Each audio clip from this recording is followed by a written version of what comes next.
highfalutin past you, thinking of you and highfalutin past you, thinking of you and highfalutin.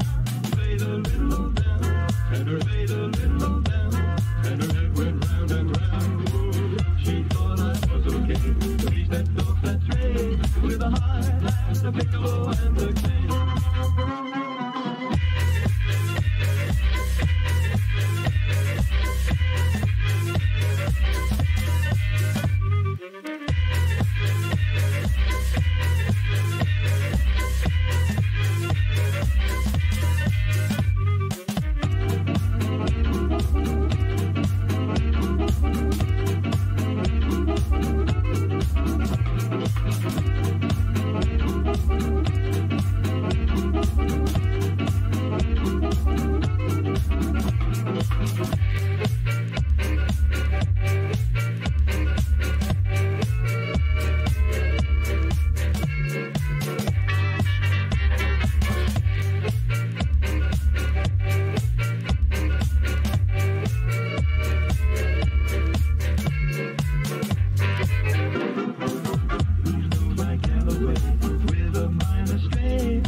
you, thinking of you, highbrow, highfalutin past you, thinking of you, highbrow, fade a little on down, and her fade a little on down, and her head went round and round. Ooh, she thought I was okay. In the social justice system, special snowflake offenses are considered especially heinous. On the internet, dedicated skeptics who investigate these vicious crimes are members of an elite squad known as the Special Snowflake Unit.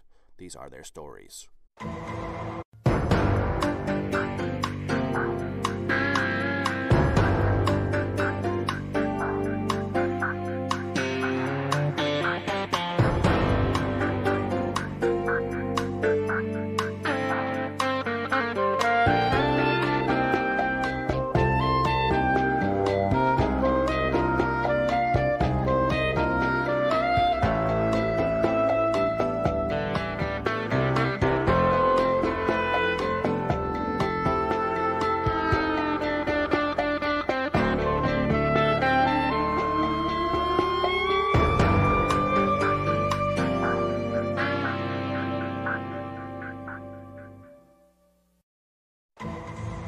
Welcome back, Wolfpack.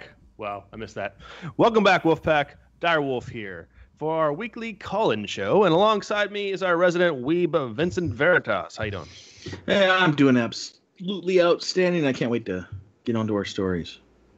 Either can I. And with us is our producer and on-air talent, Clyde. Howdy, howdy, folks. Glad to be back. And thanks for joining in. Yep. And finally, our waifu supremo, Gabby G. Wiz. How you doing? Wonderful. Better now that the stuff is starting. Yes. Sorry, we're routinely late. Please make sure to like, share, and subscribe. It helps grow the channel. Special thank yous to all of our supporters. Daychrist, The Legend, Laszlo, Panaflex, Ori Main, Nathan, Cameron, Tetris Freak, Slowpoke Garcia, Mr. Foxlot, Gabby G. Wiz, Hellraiser, Zaylon, Miss Valkyrie, Ray Apathy, Dave Youngston, Chris Williamson, Riker the Malamute, and Yoko, not Ono, just Yoko. We have a, as you guys know, we have a merchandise store, and we have a new shirt we're adding. I want to have a Clyde pop up this picture. I think this is hilarious. It's a work of art. That's the MAGA country right there. Exactly. That's Nigeria. Oh, yeah, it's not Illinois, in case you were wondering. It's not Ohio. And that's Jesse Smollett and his MAGA hat. Yes. I think it's pretty appropriate. This will be available on the store after today's show. Go on and get you one. Yeah, and today's giveaway is actually going to be a standard T-shirt in the color of your choice with this print on it. So today we have a raffle. $2 is per ticket. If we get enough tickets, this is what we'll be raffling off today. Nice. So you can use the Streamlabs link in the description as well. And can we bring Puppers in here real quick to explain the call-in show and how it works? Puppers, come on in. Let me grab him. Yep. Hey, Puppers. All right, so if you want to call in tonight with any news stories of your own, disagreements, or questions, you can go to the Discord link in the description, go into the call-in room, and talk to me. I'll give you the details and send you into the waiting room. Awesome. Thank you very much, Puppers. buddy. He's a good Puppers. Like you said, link is in the doobly-doo. Go check it out. All right, I'll be left by himself. Imagine that. Yep. So go ahead and call in, because a part of the fun of the call-in show is actually talking to you guys, the audience. So, first story. Alrighty. LGBTQ athletes group gives tennis legend Martina Navratilova the boot. You know, it's usually satisfying to watch the left eat themselves, but in this case, I have to say it's kind of a cause for sadness. Tennis legend Martina Navratilova was criticized last year after tweeting, "You can't just proclaim yourself a female and be able to compete against women. There must be some standards, and having a penis and competing as a woman would not fit that standard." Her tweet was a response to the increasing number of transgender biologically male athletes that are competing in women's sports. Responding to the received backlash, she vowed to research the topic further. On Sunday, she reaffirmed her views, calling it insane and cheating to allow men to switch genders in order to win everything in sight, end quote. Of course, more outrage ensued. The 9-time Wimbledon champion, who in 1981 became one of the first prominent worldwide athletes to come out as a lesbian and has long campaigned for LGBT rights.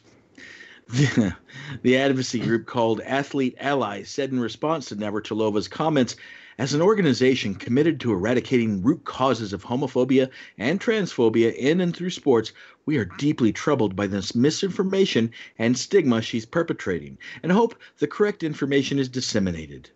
Navratilova's recent comments are transphobic, based on false data, and perpetrate dangerous myths that lead to the ongoing targeting of trans people. She's been removed from our advisory board and as an Athlete Ally ambassador, effective immediately. What exactly is the myth exactly? Because she's saying that there is biological differences between men and women, and that's actually true. So what's the problem? I don't see a problem with it. I mean, she's speaking truth. It's current year. That's the problem. The most skilled female is in like the top ranks in like top 300 of the top ranked men. In every single sport, the best performing women performing at the peak, do not compare to the men at the top of that sport. It's just a fact. Yeah, it's just there are biology. biological differences.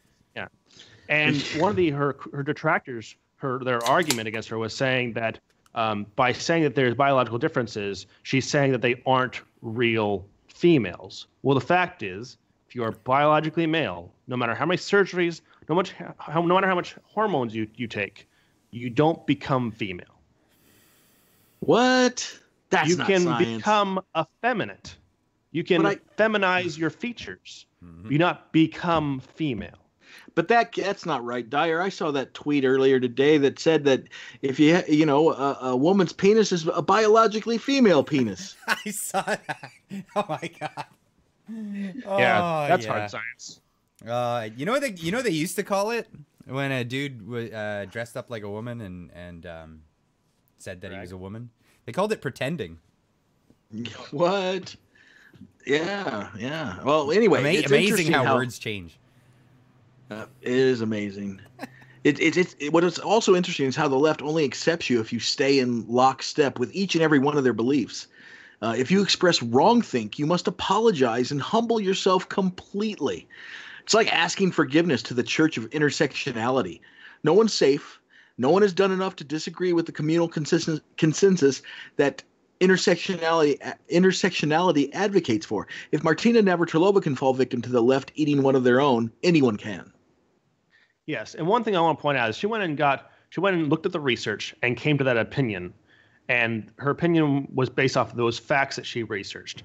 But the left don't care about the research, the scientific facts. They care about their feelings. So it doesn't matter how many facts you provide them. It's not going to change their mind. They're going to think you're a horrible person no matter what. All that just demonstrates that the right the right is more tolerant. The situation demonstrates that the right is more tolerant of different political opinions. We allow any opinion to be voiced as long as you are prepared to give a good, rational explanation for why you believe it. The left, on the other hand, will always try to silence everyone that holds an opposing opinion, so they can only have the one officially approved opinion on the left. Yep, it's true. I mean, you got to agree with everything they say. Yeah, and the thing about that is, if you don't allow for diversity of opinion, if you don't allow for your own ideas to be challenged and for new ideas to be created, you actually make everyone in the group that you are silencing dumber. And the funny thing about this is that Navratilova is actually one of the pioneers for the LGBT community. Yeah. And I'm not going to say T, because really, what does transsexuality have to do with being gay? It doesn't really. But in any case, she's a pioneer. She's the giant whose shoulders they're standing on. She paved the way for them to act like this. That's the sad part about this. Yeah, now they're You know what I mean? cutting her down. Yeah, they're cutting her down to size. They're cutting her off from her own cause. Her own cause. Yeah, and it's the left is always saying that we need to make it so women can voice their opinions and be heard. Unless it's they the wrong only care opinion. about women's. Yeah, they only want women to be heard when they are touting the same exact opinion that they approve of. Yeah, right. They will gladly attack every single group they claim to be supporting if they break lockstep, with their party. Yeah, it's Yep. insane. Yeah, and Shipming Dangpost says it. Yeah, gays it. There needs to be a gay exit. Yeah, walk away, man. It's funny. If there was a there walk are, away for the Democratic Party, I'm sure there's probably a walk away for the LGBT. There are a lot of lesbian gays that support Trump. In as much as the media would like you to not believe it, our audience has quite a few people who are either lesbian or gay that to support Trump. And I know we've seen a lot in the media, Milo only being one example. And he's had a good track record for being supportive of gay and lesbian rights. Yeah, that's true. That's true. You know what? Yeah, I say more power to him. Anybody that wants to walk away from the extreme left, the authoritarians, the ones that tell you what you can and cannot think, dude. If you're smart at all, if you're a free thinker, just walk away. You don't have to. I mean, I know that people like myself and Gabby and Clyde and Dyer, sometimes Dyer, he's kind of pretty good. Shut up. But no, seriously. I think we're all more accepting of people of differing opinions and lifestyles than, 'Cause I just don't give a shit. Yeah, No. exactly. It's not worth my time to worry about what people do in the bedroom. You know what I mean? Yeah. Most libertarians and conservatives don't give a shit. Right? Yeah, we don't demand that you are okay with how we live our private lives, but we also don't require ourselves to be okay with your private life because we don't care. You can live your life the way you want to as long as you're not impeding the rights of others. Mm-hmm. Straight up. And as long as we you're not advocate. treading on as long as you're not treading on the snake, different strokes for different folks. Stay off that, get off that schneck. Don't step on a snake. But we're not playing that movie. That's a different part of the video, the show. But let's bring in our first caller. What do you think, Dyer? I think we should do that. I like that idea. We'll bring in Rifle King. Bring in whoever you want to bring in. Sounds good. Okay, I can bring in Rifles King. Might as well get you pissed off. Let's get you pissed off early, folks. Yay! All right. He's got Okay. a track Set the record. tone for the rest of the stream. Rifle King of Shamans, tread lightly, my friend. I got my clicker right over the. He's been in a the good band. mood all night, man. Don't ruin it. Yes. Don't ruin it. Mic check. Yeah, you're good. Just talk, dude. We can hear ya. Just to make sure everything's working, and my computer seems to be lagging a bit. All right. All right. I was hovering over the ban button. Danger warning. Sheesh, you guys don't mess around anyway. This is from the Yahoo Finance. Terry Crews says toxic masculinity is a cult. Men need deprogramming. Terry Crews needs to get lost. Terry. Jeez Louise. All right. So what's? I want to hear details. I want to hear what he's thinking. Yeah. Oh, I can just start off with one of his quotes. See, it feels scary. There's no other way to really describe Crews tell Yahoo lifestyle. I've had a lot of men who are very, very angry. Crews initially went public with his own #MeToo story in 2017, and has since remained public face of the movement, blah, blah, blah. They're angry at me because I've changed the narrative. The only way I can describe it is that there's a movie that everybody is playing in their head, and the movie doesn't end up the way they want it. They're like, wait a minute, you're supposed to beat up everybody, and you're supposed to get revenge, and everybody's supposed to ride off on their horse. And I'm like, nope. In fact, I'm a survivor, and the truth is, sometimes you don't get justice. You get freedom. That's the difference. Now, the short version of that is he pretty much thinks that toxic masculinity is a form of entitlement. What? I don't get why. So he's thinking that him standing up for himself and not the male reporting privilege narrative. how he was treated was since him males aren't acting as privileged as they used to be, quote unquote. It's it's like not hearing me. Hey, Shaman, are you not hearing Dyer? Because you're gonna have to unmute me, I think, because I muted him. So if you, is he saying that toxic masculinity was him?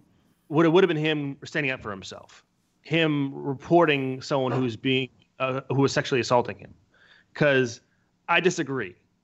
Because by that same logic, any one of the women who came out and said, "Hey, me getting sexually assaulted was wrong," would have also been toxic masculinity. Unless he's saying that people were encouraging him to actually attack the person who sexually assaulted him. Which case, I mean, I don't think when someone assaults you, it doesn't harm you, but then I don't think the correct response is to then commit a crime yourself. I don't think the vast majority of people were encouraging him to do that. Well, I mean, the moment that guy laid hands on him, trying to grope him, is the moment he could pop in the nose and say the guy was assaulting him. He was defending himself. Oh, yeah. Yeah, but what does that have to do with masculinity? I don't get that. Nothing. It has nothing to do with everyone's equating like bad behavior, like criminal acts, with masculinity. It has nothing to do with masculinity. Yeah. You know what's masculine? Wanting to beat up freaking sexual predators. It's just it's just a feeling that men get. But is that toxic? Is that part of masculinity toxic? How about this need, just a want that every man has to want to provide for their family? Is that toxic? Is that toxic?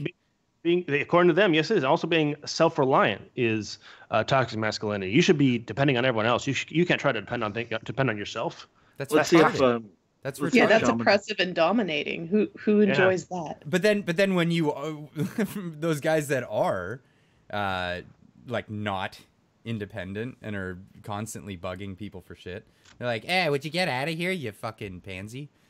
Like, how do you want it? Which way do you want it? Like, make up your mind, because we're good. We're good. Yeah. Okay, if toxic masculinity is a man defending himself or his family, then I would rather live in a society with that toxic masculinity rather than a society where men didn't do that. Yeah. I mean, just because you put toxic in front of something doesn't make it that. You know? Yeah, exactly. It's like the People's Republic of China. It's not the people's anything. Exactly. Just because you say that doesn't make it that. So we've had feminists explain that they don't like that toxic masculinity or has given men a leg up in, say, business and other parts of public life. Like men being assertive makes them more likely to negotiate higher pay, which contributes to what they're claiming is the wage gap and things like that. Makes them more competitive. So be assertive. But those are good things. Mm-hmm. You want everyone to be competitive in their career, right? Just because it's a masculine trait, or more commonly a masculine trait, that makes people more successful, doesn't mean you need to make them less successful to make it so you can be on this par with them. No, if you want to be successful, you should be copying traits that are conducive to that, rather than trying to remove it from other people. That makes no sense. That just brings society down as a whole. It's like trying to redistribute wealth, but you're trying to redistribute ability. It's just dumb as fuck. Okay, so rightful king of shaman, have you unfucked yourself? He is not. All right.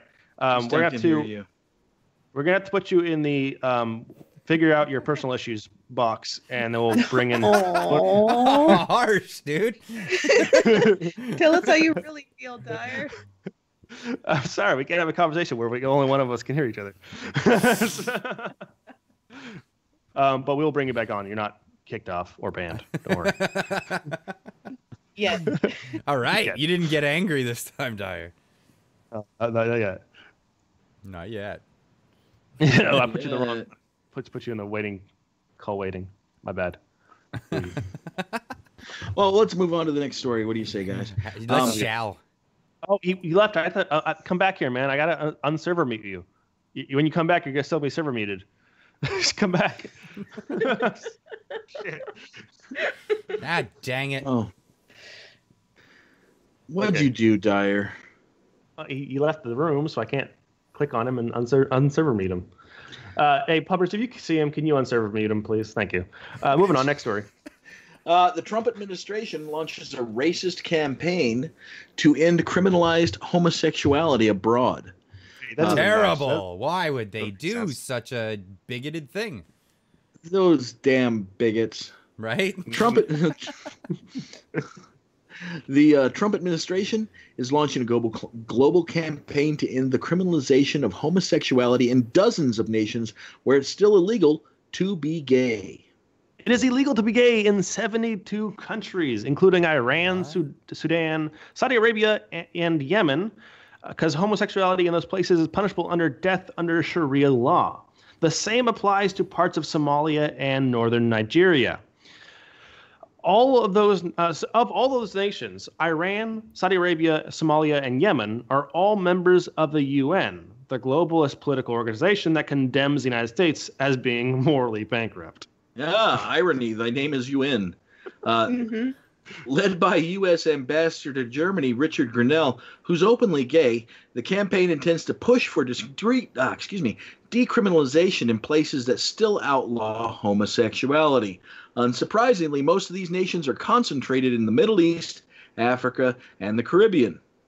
How dare Trump do that?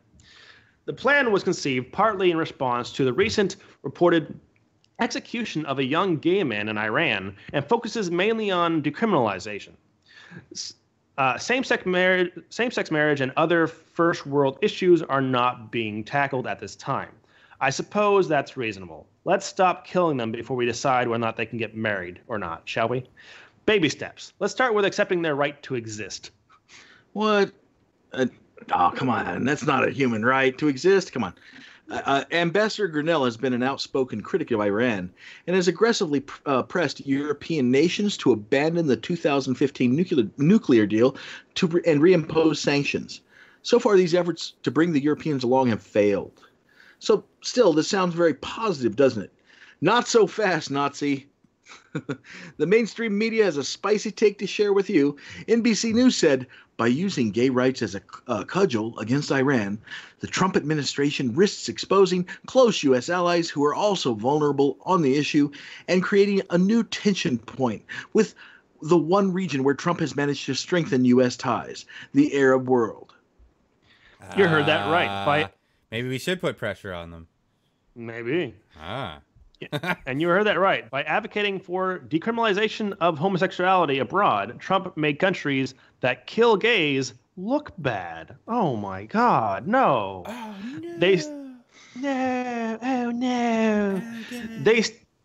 They state Trump might offend Saudi Arabia, Oman, and the UAE, and Pakistan.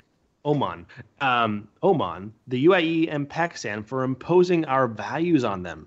Isn't it cute when intersectionality and leftist ideology eat itself?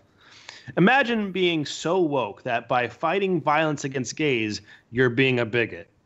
It just goes to show that the left only cares about LGBT rights when they can use it as a weapon against conservatives. It's not because equal human rights is actually a core value they believe in universally.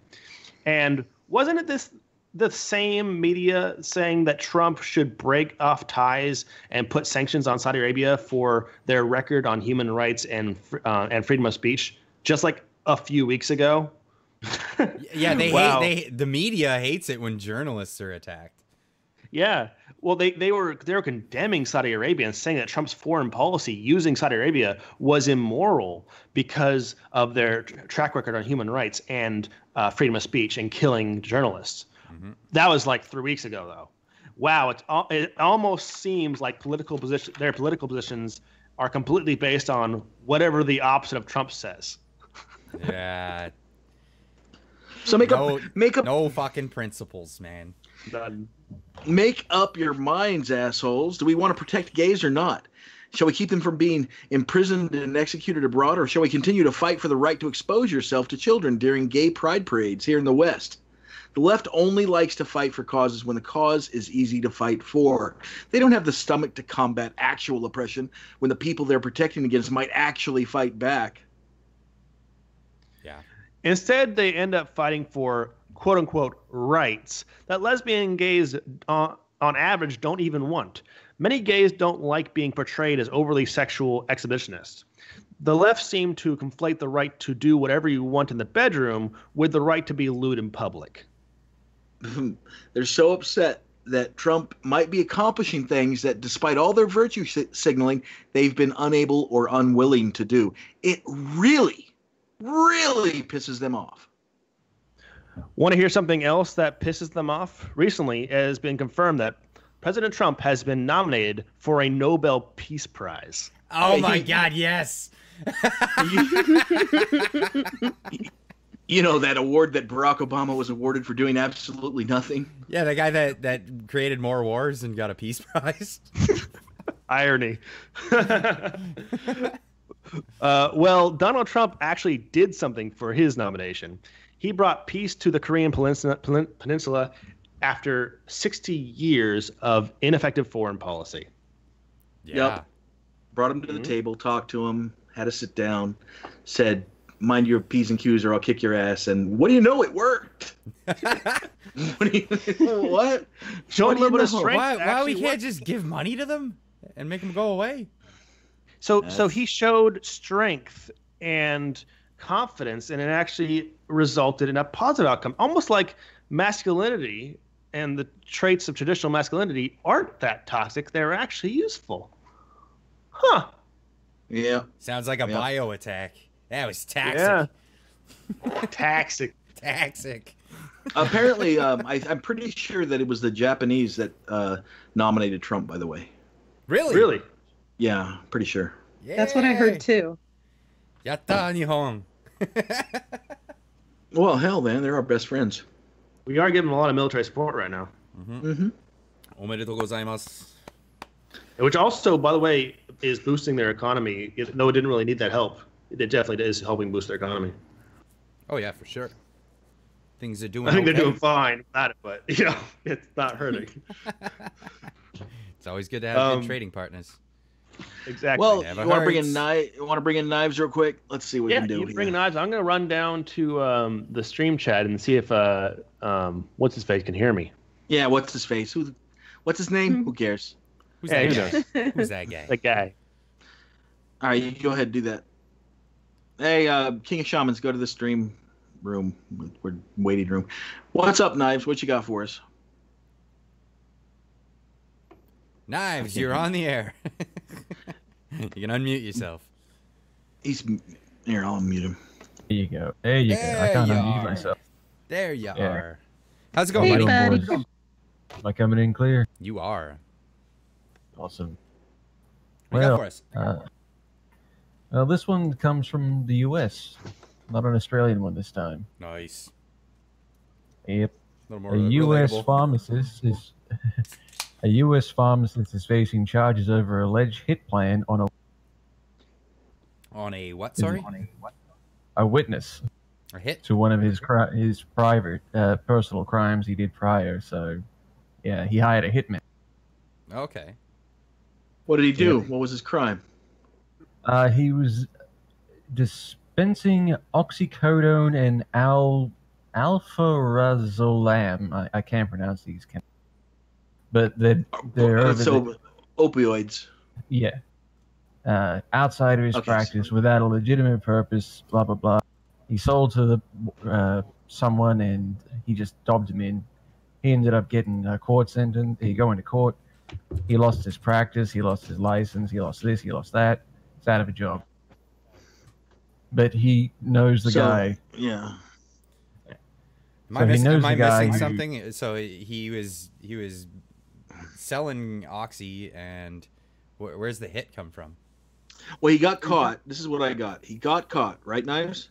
And then he lost his practice. He's destitute. He's basically a, he's a future Walgreens, clerk. Yeah. I don't know. I mean, Walgreens has a pharmacy. I don't know if he'd be allowed either. Yeah, well, That's there's a good that. point. Yeah, there's that. Okay, he's a Family Dollar store So, clerk. so you hired a hit on the person that caught him, or what? The guy who pointed him out in the courtroom. It's like, yep, that's the guy who was selling the illegal drugs under the counter behind the store. It doesn't matter where. It wasn't with prescriptions. It had no legitimate medical purpose, et cetera, et cetera. Right. He was a drug dealer, illicit drug dealer at that. Essentially. No. That's not politically correct. The correct term is street pharmacist. Okay. All right. The prosecutors allege that Mr. Robertson paid $5,000 US, $6,974 AUD. I assume that means it's Australia to kill the not witness. Australia dollars, is it? Or is that just because you're reading it from there? AUD. Australian dollars. We got it. Yeah. $5,000. Yeah. $5,000. And it's $5,000 American and almost $7,000 Australian. To kill the witness, but then was told that the murderer for hire wanted more. Court documents claim the telephone call from the alleged, and this is a quote here, Mr. Robertson said, I already paid the mother expletive 5. He ain't getting it done. Expletive. Got me waiting, goddamn, a whole year. He was later told that the murder had taken place, extra money was required. He asked for proof. He was showing photographs which were mocked up to show the intended victim was dead. The DEA Baltimore office spokesman can't pronounce. Doesn't matter. Go ahead. Yeah, Todd. We'll say Todd C. Told the Sun that the case was a perfect example of how pharmaceutical cases can involve doctors or pharmacists have potential just to be as violent as a street gang case. Well, so was he hiring the guy out of revenge? Because obviously the guy had already pointed him out in court, right? That's what it sounds like to me. Yeah, he'd already been caught. Oh no, he was So he's let just go. saying- He just lost everything the first court case. Now he's in jail. Well, right. What I'm saying is he lost everything in his first court case. And so was he trying to hire the guy to avoid going to jail? Is that what you're saying? Nope, he just wanted revenge on the guy. Yeah, it just sounds like a revenge. Oh, that's situation. yeah. Okay. Now I want to All ask: do you think it was a bit of a low ball, $7,000 for a life? Because I do. I wouldn't do it Yeah, out. that's Right? pretty cheap. Yeah, Well, supply and demand though. Well, the going Yeah, rate is like the going rate is $5,000 to $10,000. Trust me, I've checked it out. For you, Dyer. No, I'm just kidding. If I ever made you mad, Vince, I apologize. In the end, he was caught because the hitman he hired was an undercover police. Go figure. Yeah, just believe it goes or to not. show. Just goes to show when you have more criminals in your country, the price of killing somebody goes down. Exactly right. Also, here's a pro tip: the police will agree to any payment, honestly, for the killing. Yeah, I mean, They'll do it. For, so- they'll say $5 if that's what you're willing to pay, as long as they can If get a that's all- conviction. Exactly. Get a little- All you're willing to do is pay $5. They will accept that just to arrest you. yeah. So what you need to do with any hitman that you try to hire is start low, and if they accept it, say no, it's all right. Nah. I'm gonna get a real one. I mean, Thanks I'm for not, being I'm not honest. going through with it. What does the high price hit? 75% off all week. All right. What do you No, mean? you just That's ask another them if good- they're a cop because they always have to be truthful. No, What What do you No. mean? What do you? I know what that do- was a joke. Thank you for your time, boys and girls. I'll What do take you my mean leave. you? All right, thanks for the story, buddy. Thanks, dude. What do you mean you kill him for tree fitty? Time's tough, man. I do what I Now- can. You know, you got a guy who is not a police officer when he says, "Pay me? Heck, I'll do it for free." Wait, no. There has to be a transaction, or this can't occur. So, Exactly. you got 50 cents. So This is a business built on integrity. It's merit-based. If you like the first job I do, then it's like you hire me for another one, then we'll talk about rates. Kill 10, and the 11th is free. You get a punch card and everything. Oh my god, that's hilarious. So Like- we like did a get a free- super chat from Slowpoke Garcia for $2 a little bit ago. He says, liberal meat plastic bag. And we just got another one from the same guy for the same amount. Says, "Hey, super chats, guys." Well, you're Just as I was reading. Cheers, buddy. Thank you. Double thank you. Cries. We do appreciate it. We do appreciate it. Poor Slowpoke. Nice timing. Nice friggin' timing. That was amazing. Wah, wah. Do the Price is Right thing. Then it works.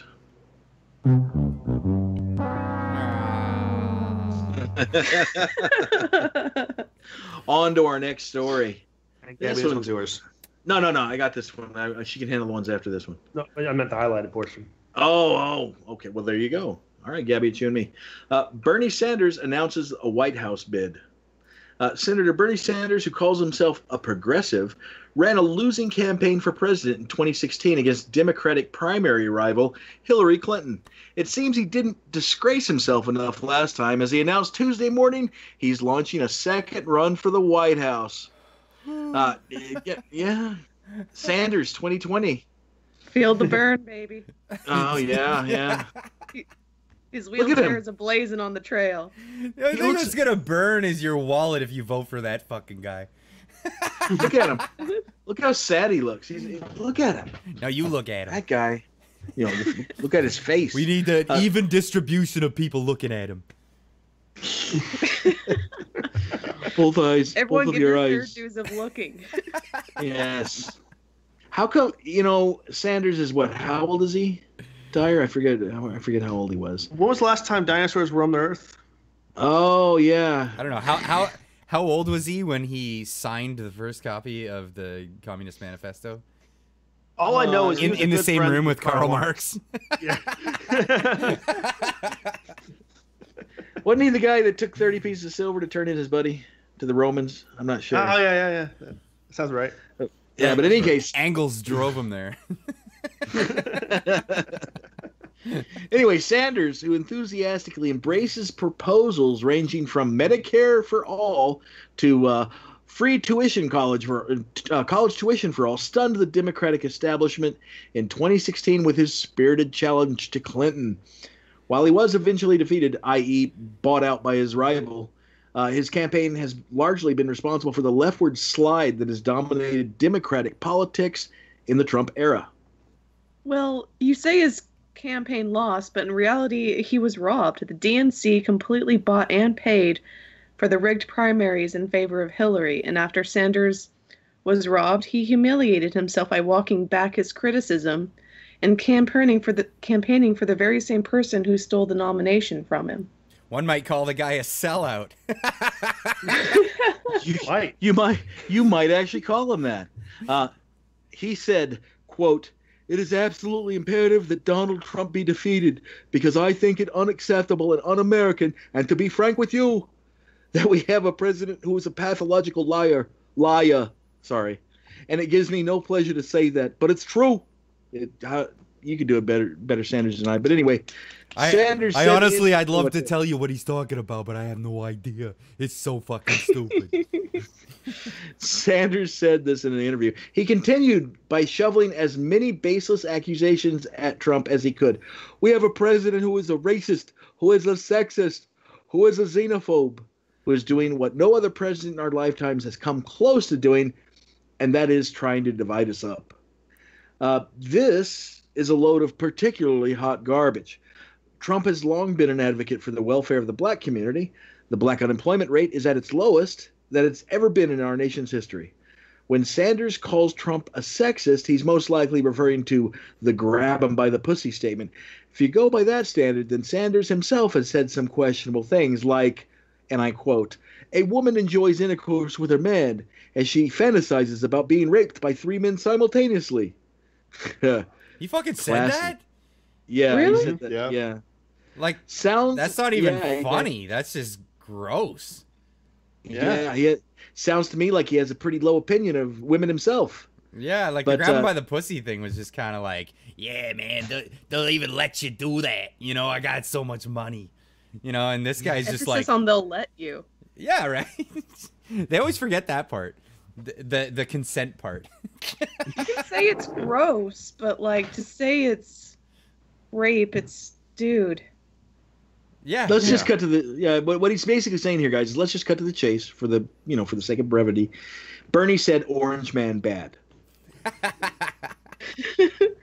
Frankly, I think people are willing to deal with how crass Trump was because his policies are actually good for the nation. I would rather vote for a man that is rude, but who has good policies, as opposed to a well-spoken, silver-tongued devil whose policies would destroy our nation. Bernie has the unfortunate circumstance of being both a poor speaker and having terrible ideas. Socialism being the motherlode of said bad ideas. I don't know. Socialism or Islam? What do you think, guys? Which one's the worst idea? Ooh. I mean, the different. Wow. Yeah. Which one has the highest death toll? Well, that's hard to say too, because I mean, there's thousands of. Over 1,000 years of Islamic oppression in the world. But I don't know. But I'll man. tell you what. That's like saying. How would you rather die? By a billion bee stings or in a fire, and it's like, well, I don't want to die. How about that? They're both bad. Do you prefer cat shit or dog shit? One Rottweiler or 100 rabid hungry Chihuahuas, or just 8. That worked once. Yeah, there you. Yeah, that's true. If your Uncle Jack was stuck on a horse, would you help your Uncle Jack off the horse? So what was Bernie's mission statement for his campaign? He said he was going to launch. Free stuff. Well, hey, why? Like you should run with Oprah. Hey, look under your seat, free stuff. Bees. That needs to be a meme. Well, bees is but he said he was going to launch what I think is what is unprecedented in modern American history, a grassroots movement to lay the groundwork for transforming the economic and political life of this country. I want to know this. How can it be considered unprecedented if he's just doing the same thing he did in 2016? Maybe he meant to say unprecedented. Burn! Feel the burn, Bernie. Hey, Bernie, how's that burn feel? Yeah. Would you like some topical ointment for that burn? Doctor, I've got these boils on my ass, doctor. Well, now we know why he wants free healthcare. I love the jerky boys, man. To pay for that burn treatment. Hey, Gabby, why don't you read that super chat we got there? All right, Slowpoke Garcia to Dolores. Some people like being stung by bees. Don't ask. Don't worry, we won't. Yeah, it's a weird. Nah, you know what he's talking about. It's weird. It's weird. So, catching lightning in a bottle is usually a once-in-a-lifetime event, and I don't think it's going to be any different with our friend Bernie. In 2016, everybody thought he was a man of principle. They thought that he really believed in what he was saying, and it lent a lot of power to his promises, which are by all means and accounts otherwise delusional and impossible. His inherent weakness and greed were exposed during that campaign in 2 notable instances. First, when he let 2 fat Black Lives Matter girls take the microphone away from him, and by force at his own political rally. Why don't you show that video, Clyde? Hey, I'm having a rally. Would you please don't? Would you don't? Okay, I'll just step away. We need a strong character. Yeah, so anyway, that's good enough of that. We saw the incident. They took over the mic. Not very presidential. They took the mic away from him. So wow, these ladies made you look like a little bitch, Bernie. How the fuck is this gutless worm going to command the respect of the U.S. military when his own supporters don't respect him enough to speak at his own event? Hello? Mm-hmm. Secondly, when Bernie Sanders bent the knee to Hillary at the conclusion of his presidential campaign, He betrayed every idea that he represented during the primary. He betrayed everyone that supported him because Hillary had bought the DNC. It was embarrassing to watch and pretty much destroyed any claim that he is anti-establishment. He supported the establishment candidate.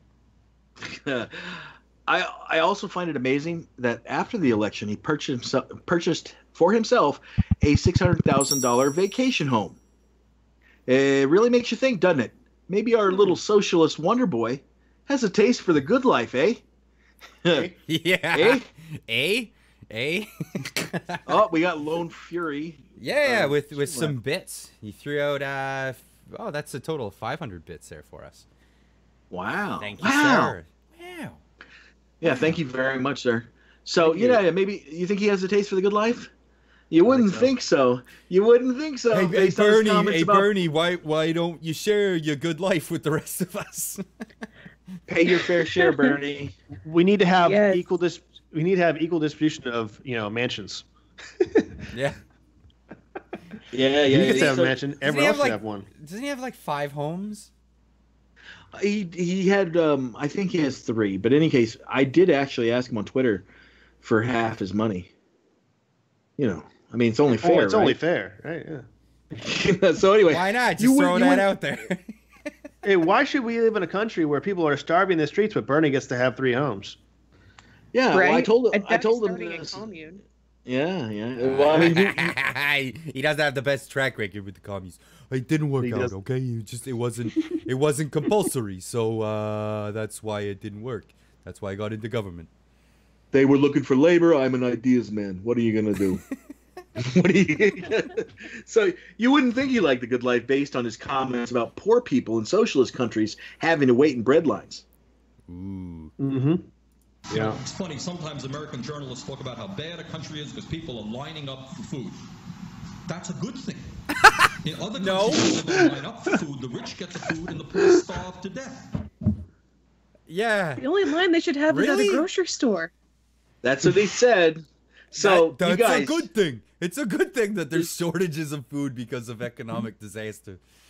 It's a good thing that people can't afford to buy food on their own, that they have to get it from the government because they don't have a job. That's a good thing. That's how we rally support. Don't you know?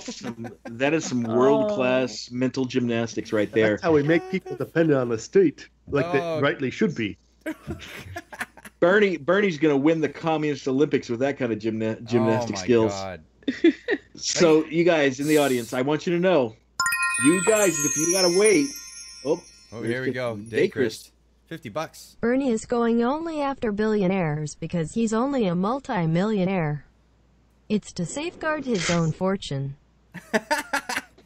Well, that's the thing. True. Yeah, okay, so he was interviewed recently and he was going after billionaires. He's like, why is it that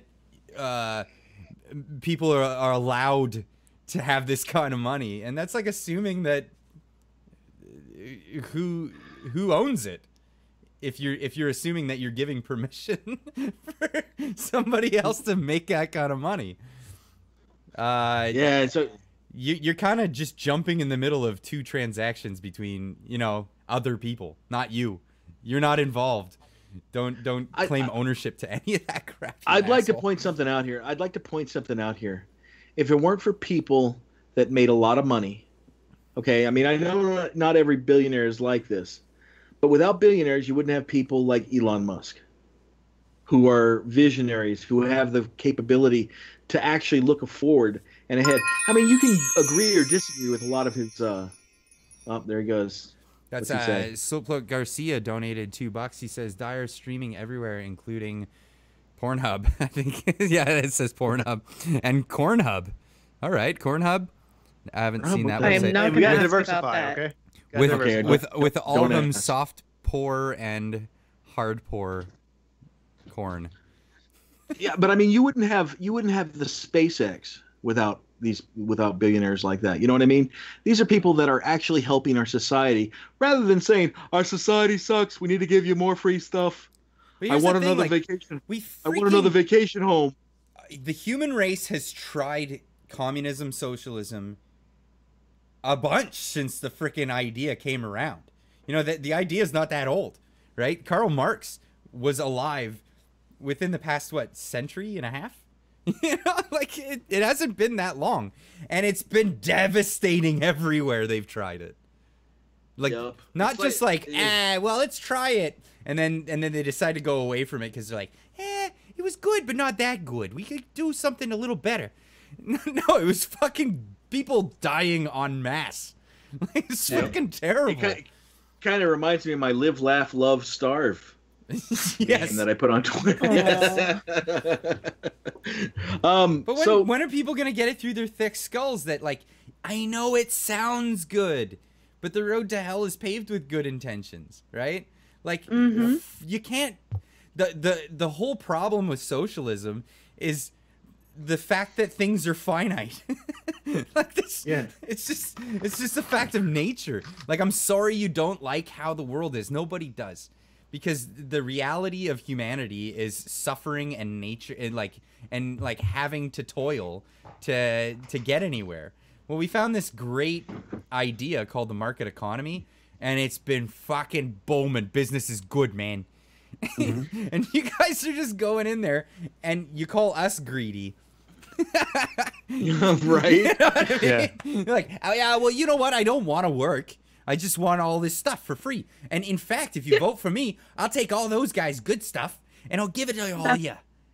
That's not greedy at all. No, not greedy at all. What the hell, man? So you guys out there in the audience, you guys will be waiting in the bread line, and Bernie will think that's acceptable while he's sleeping soundly in his expensive vacation home, and that sounds legit, right? Hashtag relatable. I don't know what to do. I got so many houses with beds in them and nice fancy pillows. I don't know which one to sleep on tonight. Yeah. Honestly, I think the problem with socialism, as far as why it's being advocated for now, is that it's based on what feels like would be, a good idea. If everyone were robots, it would work perfectly, right? If everyone didn't need to be internally motivated by something, if everyone would just work like a cog in the machine, socialism would be perfect. But because humans aren't robots, and we need to actually be motivated to produce things by self-interest, that's why socialism just practically doesn't work and never will. Well, see, the thing is, the market economy, all it is a means in which we can take the finite goods that we have and distribute them to the most efficient at fucking doing stuff with it. That's all it is. So if you suck at doing stuff, you're probably not going to end up with a lot of it. You know what I mean? That's the way it works. But the fact of the matter is, if you do this redistribution crap, then you have more people with commodities in hand that don't know what the fuck to do with them to make more commodities, right? And then it's just a downward spiral from there. Yep. Once the rich people run out of money, you guys are screwed. Yeah. Yep. It's the case every time. The Bolsheviks, they thought it was a great idea, and then, oh my God, 20 million dead. And then the fucking Mao dynasty, they thought it was a great idea, and then I don't even know there's an official number for that many. And when Bernie says I'm not a socialist, I'm a democratic socialist, don't believe it. He's a socialist. As a matter of fact, Bernie is a communist. Because, I think it was Vladimir Lenin who said the goal of socialism is communism. Yeah. Yes. Right. There's no you don't just maintain a happy socialist government. It will transition to communist government. Let's look at Venezuela for a second, shall we? Ooh. That's the most recent example. They went capitalist, socialist, communist, starving. Starving. And now they're going to be having to rebuild their country from scratch.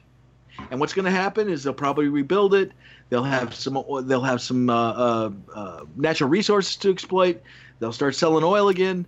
They'll get rich. They'll get fat. They'll get happy. And then the young people there go, that socialism wasn't so bad, was it? And then they'll start it over again. And what you need to do is put your foot down and say, no socialism, bad commie. The sad reality to the whole situation in Venezuela is it's going to be a banana republic before it's ever a free society again. Yep. That's a sad reality. So, like, people are not going to invest there for the longest time until it seems like a place where people can put their money and actually get a return on investment and not get robbed. You know, that's the sad reality of that whole situation. Yeah. And while we're on the topic, if anyone would like to help support someone who's a hard worker, who is a conservative and is opposed to socialism, who lives inside of Venezuela, Scrappy is an artist who's produced a lot of art for our show. You can easily support her, and she's helped fund her immigrating out of Venezuela to Chile and then eventually to America by buying some art from her. She'll be linked below. Yes, you all should go do that. The other problem with bringing socialist ideas into a free society like Bernie's advocating, and this is what the Democrats don't really seem to understand about this whole Trump phenomenon with the economic boom, is the phenomena called regime uncertainty, right? So people who have capital that are willing to invest in certain companies, it doesn't matter where they are geographically. What matters is can you trust the geographical location for not having people that are going to rob your ass blind, right? So when Trump comes in and he puts forward efforts to make, bring regulations away and shit that's actually going to rob people of their investment, then you get regime certainty in that region. So people from all over the world are investing in the United States right now. If Bernie gets in, fucked. You know what I mean? Like, so the whole idea is that there'll be an immediate downturn in the economic situation in the United States if somebody like Bernie gets in, or Ocasio-Cortez, like, because everyone who has money tied into companies in the U.S., they're gonna immediately pull it out because they're gonna be like, I'm gonna get fucking robbed. I'm gonna take my money and my capital. I'm gonna put it elsewhere, right? Mm-hmm. It's a phenomena that actually happens, and then they're like, these billionaires, they're greedy. They're greedy, and they're trying to go find tax havens. Tax havens are, you're greedy, and you're trying to take my money, so I'm fucking putting it, stashing it somewhere else. Asshole. Well, let's finish this story up so we can get Grambo in here. Just going to throw in there that Lone Fury was the one that dropped another 500 bits. It says, socialism doesn't fail, it's immoral. Or it doesn't just fail, it's immoral. And Yep. It is all government-funded robbery. Yes, it is. Absolutely true. Totally true. They're the fucking greedy ones. Mm-hmm. I don't think it's greedy for me to go like, hey, that guy made billions of dollars giving me a product and service that I fucking love and use all the time. It's cheaper than it ever would have been if that guy didn't make it. You know what I mean? Yep. Just throwing that out there. Yeah. I agree. I agree with you. I'm going cross-eyed. Finally, while Sanders did inspire a lot of the far leftist ideology, that very same ideology has evolved and moved away from him. Jeff Weave, campaign manager for Bernie Sanders in 2016 and current top advisor, stated in a recent interview that the Vermont senator's presidential bid was too white and too male. He was referring to the staff, of course, but he seems to be overlooking one particular white male in the equation. Bernie himself. The far left base. That guy. He looks kind of pasty. All his hair went white. Well, look at all that white. But he is Jewish. So. Well, according to the left, Jewish people are white. They weren't a couple of generations ago. They weren't considered white. No. Oddly enough. No, they weren't. Weird. That's white. The far left base has grown more and more biased against the white male. How can someone as painfully white, and at least technically male, make a bid for president under the banner of Marxist intersectional ideology? The short answer is, you like that? The short answer is, our prediction is that he can't carry his base as reliably as before, and based on that, he's going to lose in the primaries.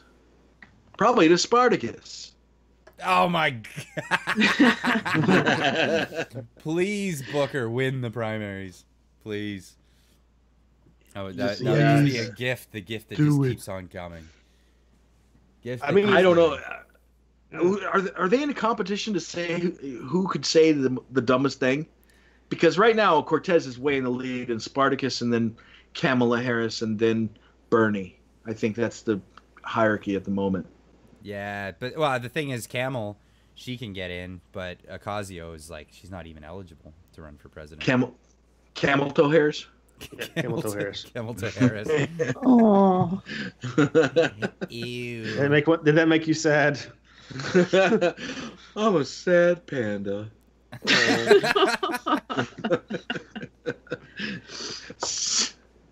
Alrighty, let's bring Grambo in here. Let's see what JP has to say to us. We can't. We got to bring in Rifle King of Shaman to finish his story.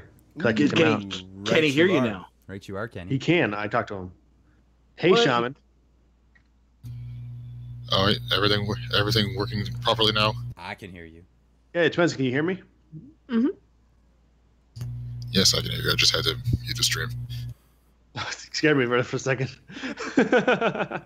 Okay, let's hear the rest of your story. Okay, now I didn't actually hear anything that you said like after I got muted. I said everything but, correct. That's all you need to know. But Just tell Dyer that you agree with him, and then we'll move on. I probably agree with him just based on pattern recognition. Anyway, I agree with that. Anyway, what Terry's summing up what Terry's saying. It's like basically he grew up in an abusive home where his father abused his mother, then he had a porn addiction, and he's kind of immersed in that sort of macho lifestyle, and then he's basically projecting that onto the rest of men in society, because it's like the mentality is it's the same feminist mentality that you always get, where you basically externalize all your problems, and that he thinks that he's not doing that is the tragic part. Yeah. So sounds like he has just issues in general. Poor guy. Yeah.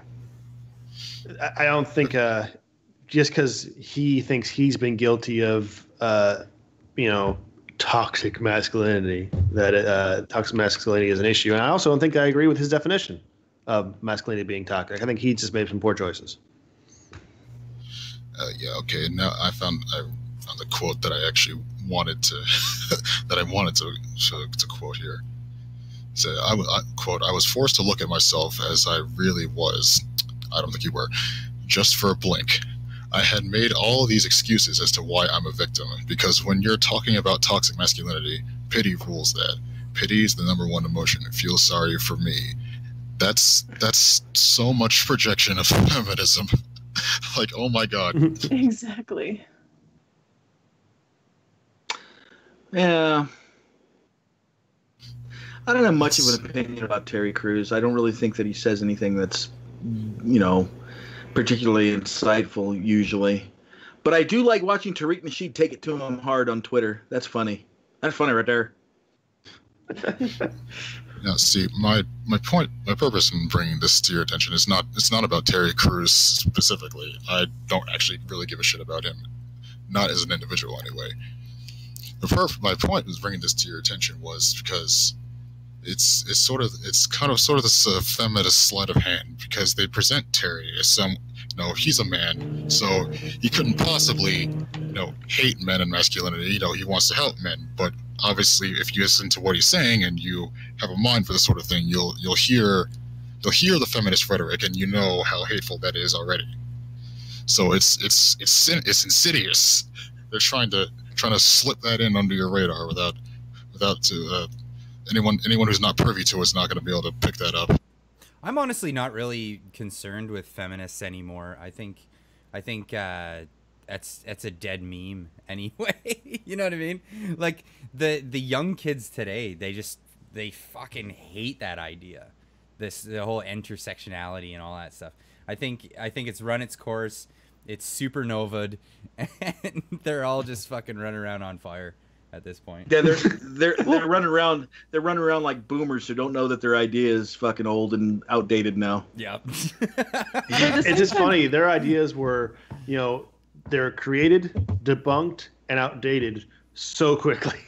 But at the same time, it's like people said ragging on SJWs was a dead meme. It's like, look how many are in politics and actually have power. Yeah, like despite the wage gap being this debunked over and over again. Yeah, this battle is nowhere near over though, because all the people that we oppose, they hold all the reins right now. We're not the opposition. We're the resistance. No, I agree with you, but I think the pendulum's swinging the other way now. Like the pendulum's all the way over on the left, and it's just it's lost momentum, and it's coming back the other way, and they're scared. They're fucking scared because they see the young kids. Go on TikTok, you can see just the sentiment. Just fucking having none of it. This is the future. The future, just because it's a little more centrist, but more like I think it's a hybrid anymore, where like classic conservatives, they hated the gays, and they hated they really wanted to control people socially, but not economically, and then the left was the other way around. There's a freedom movement brewing, where it's just like I don't give a shit what you do socially, and we want to make sure you have all the economic freedoms possible. And just because the momentum is in our direction and now is moving in our direction, doesn't mean we stop trying to reach that generation and stop trying to combat the lies. It just means that it should give us some hope that what we're doing is effective. What we really need to do is keep at it, just as strong and hard as we normally do. I mean, don't get preachy. That's what happened to the SJW. Don't get preachy. No. Mockery is a fucking really, really, really effective tool. It is. Just fucking mock them because it's retarded. Just if somebody says something stupid, make fun of them. Yeah. That's what you do. For real. Yeah, I get all that. It's just I kind of feel bad for all the young people growing up nowadays. Is none of them really have like a real male role model anymore. They don't know what real masculinity is, and I'm afraid of what that might mean for the new generation of men. Well, I don't know about all their situations, but I didn't grow up with a real male role model that was in my family. But I went out and found role models that were people that weren't in my family that I could emulate. People that were honorable and knew how to take care of themselves. That could teach me skills. That could show me what is to be a man, right? Mm-hmm. So just they're going to possibly have more adversity. This next generation are probably having to deal with more adversity than the generation that spawned the entitled millennials. But you know what adversity brings? It brings strength. Uh-huh. Yeah, it does. All the real male role models right survive now. Anyway. Mm-hmm. All the real male role models right now, they're doing things like, I don't know, serving their country in the military. Yeah, hell yeah. All the, except for the chair force, but in any case, but no, seriously. There's only enough crayons to go around, right? Yeah, that's true. There are male role models out there. They're just not being given airtime on in the media. You can talk about John Wayne being a role model, Clint Eastwood being a role model. Maybe like their characters were in a way, but the real role models out there are the mechanics, are the military guys, are the UFC fighters. You know what I mean? The guys that go down there are unabashedly and unapologetically being men. That's my opinion, but. Yeah, and the feminist makes it a point to attack those guys. That's what I'm worried about. They can attack all they want, makes themselves look stupid. I mean, there's nothing else. Masculinity. Not too many people buy into the toxic masculinity narrative anymore. A little bit more. It's more than I'd like. If you see the number of likes on that Gillette ad. Ah, dude. It's not. It's not popular. Dudes don't like it. Chicks don't really like it. You know what I mean? Like, You get You know, with BuzzFeed the- writer chicks, and you get the HuffPo that's like all women fucking editing. You know who crew. did the? They love you that know who did shit. the- But here's the deal: real women don't like fucking bitches of men. You know what I mean? They want strong men, and that's what's gonna inevitably lead men to want to be strong men. And call Gabby, me you like fucking bitches? toxic all you want, but I'm just gonna be a strong man. Gabby, do you like bitches? Bitch men? No, not at all. Been there, like to done do- that, did not get the t-shirt. Do you like them to approach you on your belly, crawling forward, apologetically for being masculine? You don't like that type of guy? Ew. Fedora with a neck beard, milady. Milady. Honestly, I don't understand what type of person you'd have to be to apologize for who or what you are. That sounds absurd to a normal person. No, and if you're a bitch of a man, then that's fine too, right? But like, some men aren't. Don't.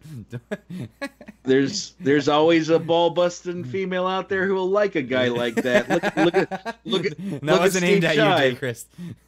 No, not at all. Sorry, Shaman. That wasn't aimed at you. Look at Steve Shives. He got one. Yeah. Oh God. Ah. I like Oh, I like how that that's killed chat there for beast a of a- second, like just a moment of silence. For his masculinity. Oh yeah. See, if you marry a ballbuster like that, you'll end up in a room alone talking to stuffed animals. Yeah, and you'll be like a human version of that fucking thing that cleans your fish tank. You mean the algae eater?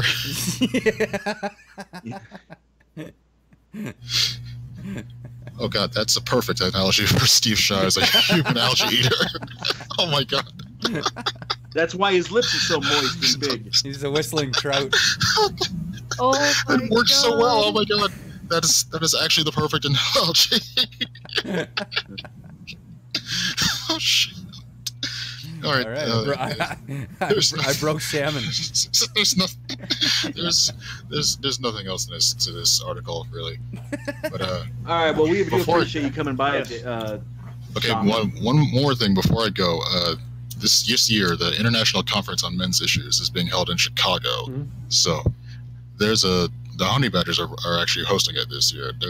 They're passing out a mailing list this year, so to avoid any fire alarm mishaps.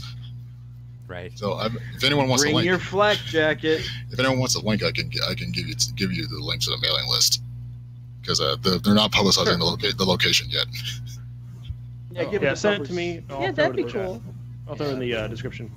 I'm gonna move it back to casual. Thank you very much for coming. All right. Gabby, can you take Good the next story? And Vince, can you read Skype, please? Oh, yeah. 1 second. I can do that.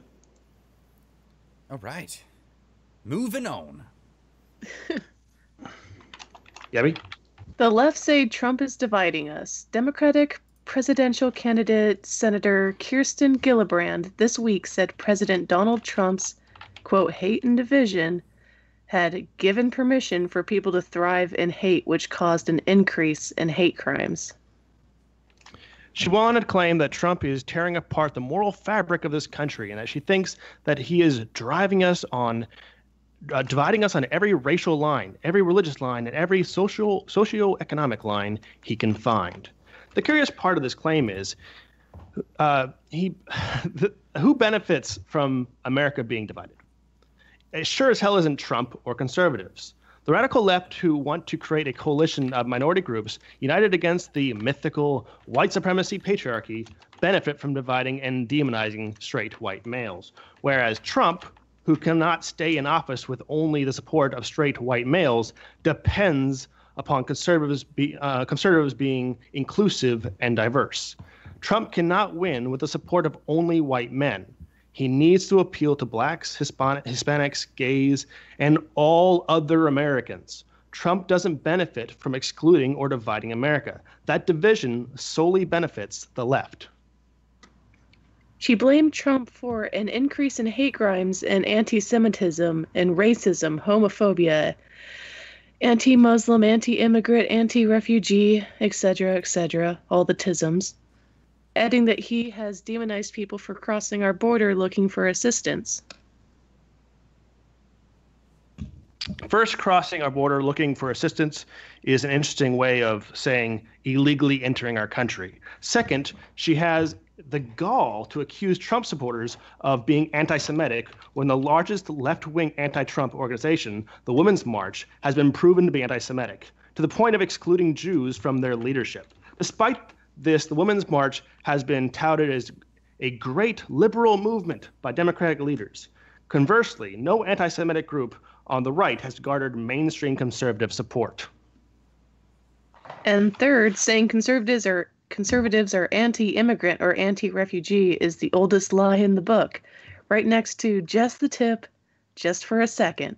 Conservatives are anti-illegal immigration. Many conservatives are immigrants themselves. I'm so glad you read that. I didn't plan that. Dang it. Soundbite. It is a supreme irony that Kristen Gillibrand said that while claiming it's a supreme irony that Gillibrand said that, because while claiming Trump is dividing our nation, she is simultaneously and blatantly lying about the beliefs of Trump and his supporters. In doing this, she is creating the very same division and creating the same fear and quote unquote darkness she attributes to Trump. The division speaks to the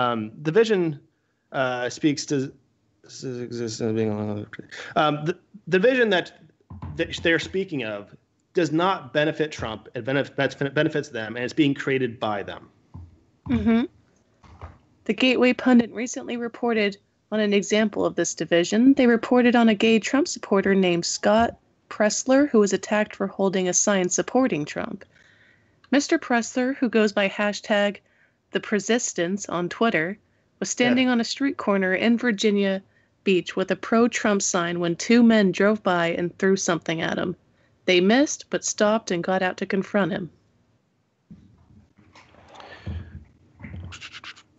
Mr. Pressler said, I stayed calm as they approached me and insulted me for being gay.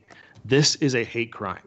They asked Mr. Pressler why he supported Trump, and he cited Trump's efforts to decriminalize homosexuality across the globe, which we talked about earlier.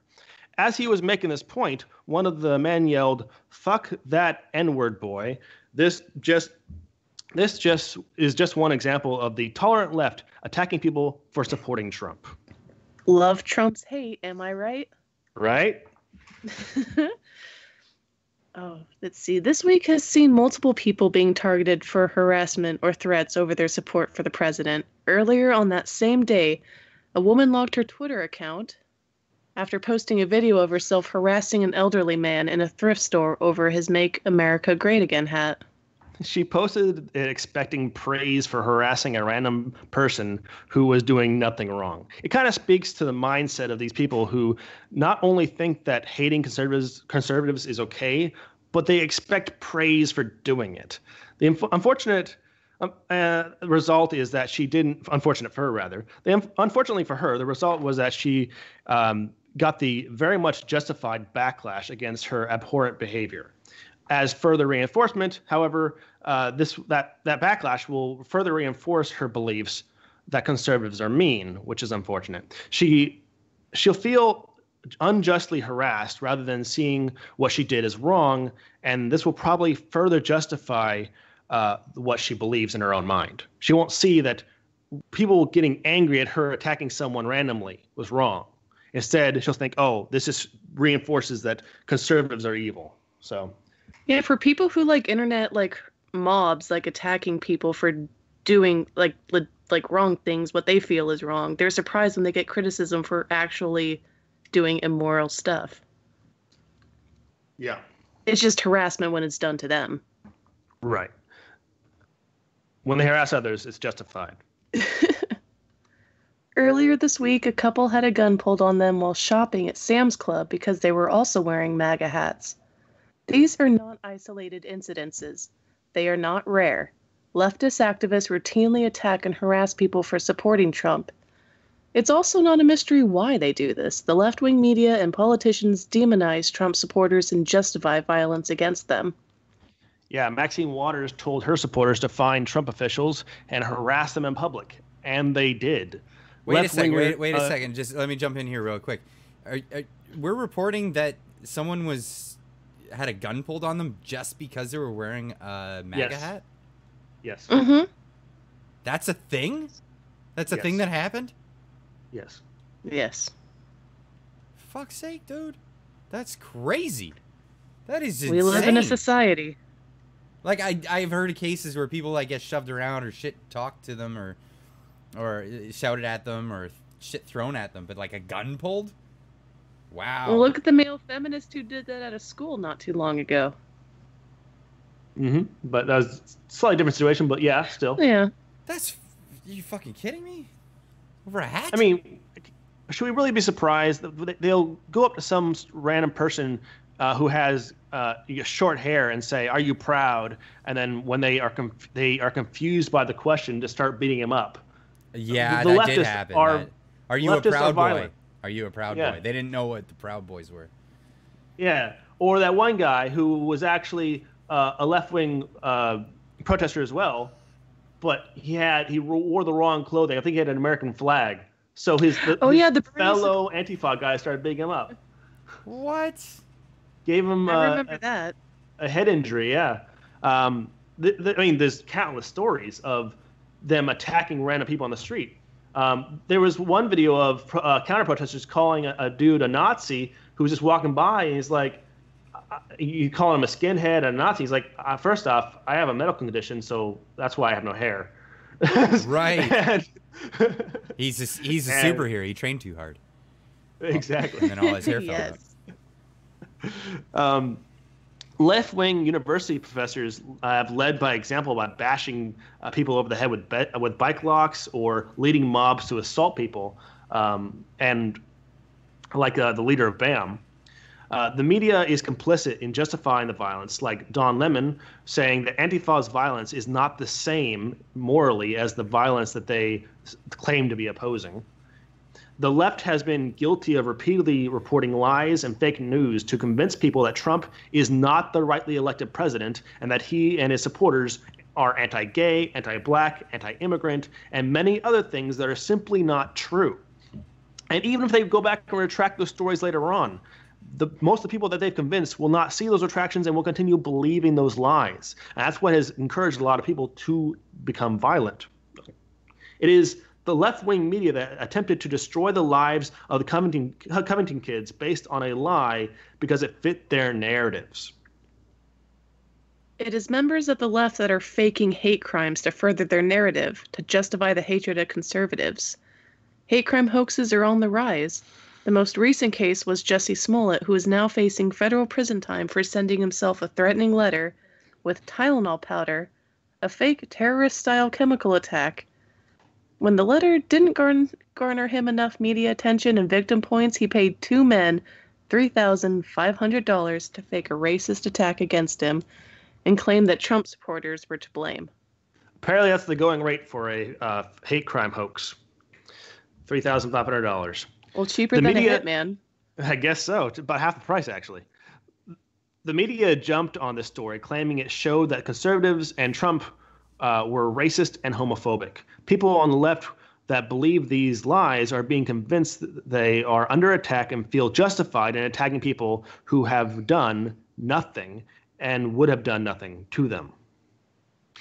So they are claiming that it is Trump that is dividing us, and he is breaking down the moral fabric of our nation. But the truth is the left-wing media and Democrat politicians are the ones intentionally and knowingly dividing us. Yeah, it couldn't be further from the truth. That's insane. Like the whole idea, like Trump's idea of America is an America with a whole lot of legal citizens that are all kind of different.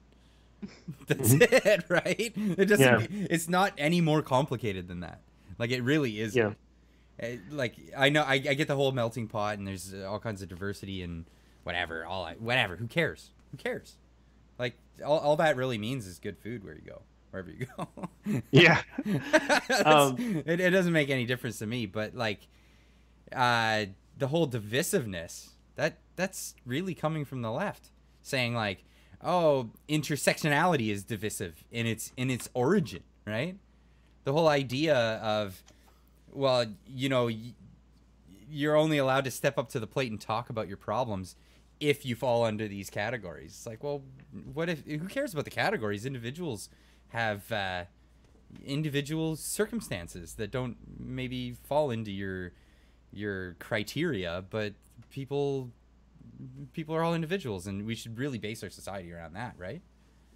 Yeah, I mean, they're the ones who say stay in your lane. You can't talk about something unless, like, you fall in that demographic. It's like, that's not the way dialogue and progressivism really works. Yeah. Unless you're talking about demographics of ago? Like, unless you're talking about like, yeah, you're not really qualified to talk about that on the grounds of you haven't studied that, not because you happen to be that kind of skin color or sexuality or some crap like that. That means nothing. It means fucking nothing, really. And it should mean nothing. Like a true egalitarian society where it's like everyone has the equal opportunity doesn't give a shit about any of the stupid things like race, identity, fucking skin color, sexuality, any of those preferences. It should matter nothing. Mm-hmm. You gotta love the contrast, though, between Trump and conservatives who have been uniformly opposed to any kind of racially motivated violence, and then we have a left-wing a journalist, quote-unquote journalist, saying that she wishes that the Jussie Smollett story were true. She wants it to be true. She wants there to be people going around doing homophobic and racist attacks on people in our country, because if it's not true, it hurts, in her mind, black people and gay people. Well, there was some homophobia that day, but no one wants to talk about the black Hebrew Israelites. Yeah, true. Dude, it never works out in their favor all the time. You know, like in California, I think it was like in 2008 or something. They had I think it was Section 9 or something along those lines. I'll talk about that after I bring this up. So Dave Youngston donated $2.61. That is the current exchange rate for the UK dollar. Pound they call it over there. What kind of dumbass hires two black guys to beat up a black guy for a racist attack? Probably because they couldn't find any white guys who were willing to take it. Hey, or not already have the supplies. He's like, what do you want me to do? And be on camera. What do you want me to do in Chicago? It's 4 a.m, man. Supplies limited on white guys. So, oh fuck! I forgot my point. Damn it. I don't know why this makes me laugh, but I think it's funny that they bought a clothesline instead of an actual rope for like that would be used for a noose. I don't know why. I think it's funny. Ropes at 4 a.m, I guess. But no, the point I was gonna make was I think it was back in 2008. They did Section 9 in California. It was the vote for legal gay marriage, and they were all riled up and they were excited because gay marriage is going to be legalized, and the black vote turned out huge for that and voted against it, and they were like, what? Our pets, our little pets, the black people, like the Democrats are thinking of this, didn't vote the way we wanted. Well, I know, shocker. It turns out that a lot of black people in California are really religious and they don't believe in that. Yeah. Now, I don't necessarily agree with their decision in that case, right? I think personally, I think that marriage shouldn't even be a state institution. The state should get the fuck out of it. Exactly. And if somebody wants to wed gay people, by all means. And if somebody doesn't want to, can't force them. Straight up. Yep. Prop 8. That's what it was. Prop 8. Thank you, Mr. Monkey Lynn. Yeah. Honestly, I think that anyone should be able to marry anyone if consenting. I don't think it should be regulated by the state, and the state thus cannot force someone to marry someone. Yeah, straight up. And weddings are expensive. Just take your service to someone who's not a total prick. Like, laugh and go have a good time with someone who's not who disapproves of what you do. But that's the thing. Agreed. They want this democratic control of all these aspects of our lives and society, but then they're not happy when a certain demographic votes a certain way. And it's like, well, you can't have it both ways, right? Either it's the consent of all, or everyone has the right to do whatever the fuck, right? Right. I kind of lean towards everyone has the right to do whatever the fuck, as long as no one's getting hurt. Yeah. Straight up. Honestly, someone else being married doesn't affect anyone else other than them. And it really all just has to do with tax forms anyway. At the end of the day. Anyways, let's bring in our next caller. What do you say? Who we got next? Grambo. It's gonna be Grambo. JP. Hey, Rambo. JP, how you doing? You are in. JP? It might take up to 10 seconds for him to realize. You can Oh yeah, he's muted. He's muted. Got it. Unmuted. There we go. Just don't forget to mute the stream, or you're gonna get really fucking confused with where the conversation is going. Yep. Hello. Hey, buddy. How are you? Hey, what's up? What's Not crack? much. What do you got for us, man? I just want to share, just something for which I wanted to add a little bit of commentating. Okay. It just goes to show how beautiful things have already changed. Like to me, as a person who is on the status, I once view the left as something that stands like people like for myself, to the civil rights movement, the women's movement, the gay liberation movement. Hell, in reality, it was not really the Democrats who really fought for gay marriage at all. In fact, they were never for gay rights. In fact, it's always been the libertarians who were. And now all of the sudden, it's switched. Now the left has gone what the classic conservatives, as the thing which you brought up, Clyde. In other words, they're, the religious right. In other words, the pearl clutchers. They're the gossiping neighbors. They're the temperance housewives and husbands. They're the prohibitionists. They're the sinister church chiding ladies. They're the book burners. They're nothing more but jackboot licking, authoritarian, state-loving moralists. And anyone who does not lean right of Joseph Stalin is an evil right-wing Nazi, basically Satan. It's amazing how things have changed. And also, in the case of Josie Smollett, oh, how desperate do they wish to be relevant of making the right just as disgustingly as racist and homophobic. But yet again, action speaks louder than words. It takes two to tango. Yeah. And also, on the concept of socialism, or should I say communism, one and the same, my friend. Are very much too. Communists are not too keen when it comes to gay rights. As far as I heard, we are fascists. In fact, we're killed 10 times as more. Let's not forget the fact Joseph Stalin put tens of thousands of gay men in prisons. Most of them forced into labor, starved themselves to death, or often purged when the Bolsheviks rise. Mao Zedong's China, you completely much forget about that one. It was completely much banned, and they forced them, and especially into prisons or concentration camps that will make even Adolf Hitler blush. Mm-hmm. Fidel Castro's Cuba, lastly, if you ever like that, also shut, especially execution style, or any other social and political activist who is against the very socialist and communist regime or dare even to criticize. Yeah, Che Guevara was a racist and a homophobe. Absolutely. Yeah. It's wonderful, as if they have some sort of a short-term memory loss. Also, on the cases of Trump, I think Trump was very much pro-gay on pretty much. As far as I heard, his own mentor was a gay man.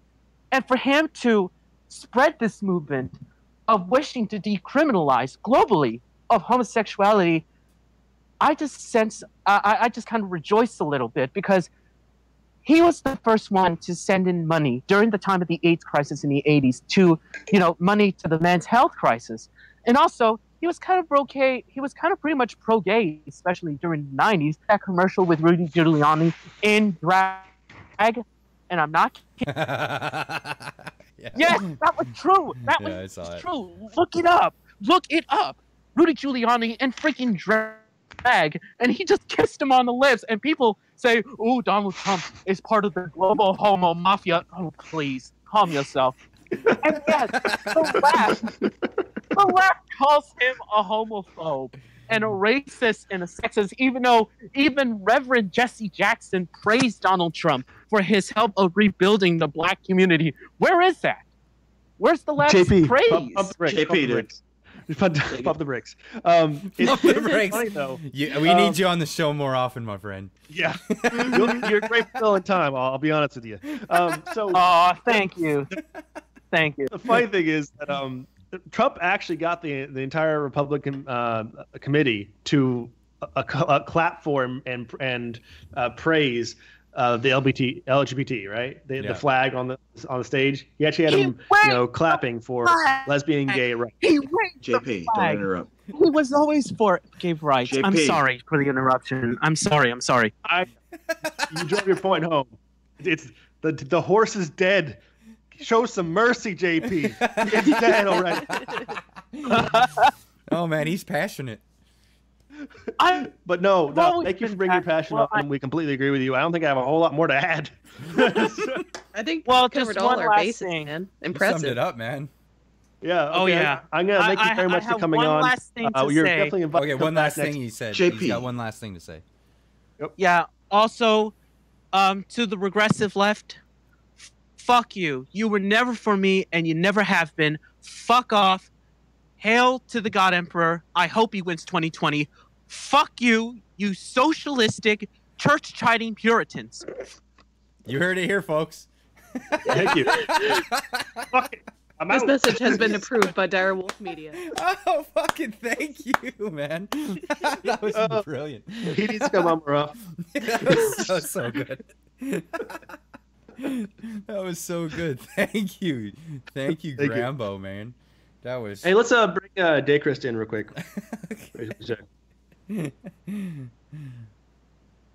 guys get him. I'll be right back. Hey, Daychrist. Oh, I gotta unmute you. 1 second. Oh, you're unmuted. How you doing, buddy? I'm doing all right. So, anyways, I wanted to argue a few points. Number one, the fact that the progressive movement wasn't always a good thing. I personally believe that originally it did start out as a good thing to point out certain social issues within our society, but then I'm believing from what I see, it was kind of co-opted by groups that decided, hey, we can make money off of this. Okay, fair enough. That's true. There are people that I don't really equate the legacy rights movements with the modern day progressive movement, because it has changed so much they don't even resemble each other anymore. And the progressive movement of today is more socialist, socially Marxist than it is about actually advocating for real equal rights. It's more about advocating for unequal rights, where you're trying to create groups that have privileges over other groups rather than trying to get equality of opportunity. So anytime I'm criticizing the progressive movement, I'm not criticizing the progressive movement as in the rights movements in the past, you know? Well, I mean, like originally, the progressive movement started out, I think back in around 2007, 2008, when it actually started, becoming a thing. And one of their sayings was, "I may not agree with what you say, but I'll fight to the death for your right to say it." It's kind of like they've thrown that away for a more indoctrinated, kind of religious zealotry in their beliefs. That's odd, because that's a phrase that I always heard growing up from the conservative side. So my conservative family members, those who I listened to, they'd say the same thing. I never really equated it to being a progressive message. What do you guys think? Yeah, I've never seen that as a progressive thing. I've always seen progressives as more of a, I don't agree with what you say, and I'll watch you two fight to the death, and then I'll still make a decision on my own over what all of society should fucking go by. I've always seen progressive people as like bossy fucking like busybodies, like always want to deal with your life and what you've got going on personally, and always wanting to interject their own fucking opinions and try to control your life. And I don't agree with that. It doesn't square away with the ideas of freedom and individuality at all. The difference in perspective might be based on that we have different definitions of what progressive is, or different. We may have seen different types of progressives while growing up. Well, and the definitions changed so much because FDR was considered a progressive, like with the whole New Deal. There was actually a New Deal other draft, and it was supposed to be a second installment of the New Deal, where he guaranteed the right to a job and all this shit that Ocasio-Cortez is going after. But that was shut down big time, and thankfully it was shut down. But let's not forget that it's been around for a while. This whole idea has been around for a long time.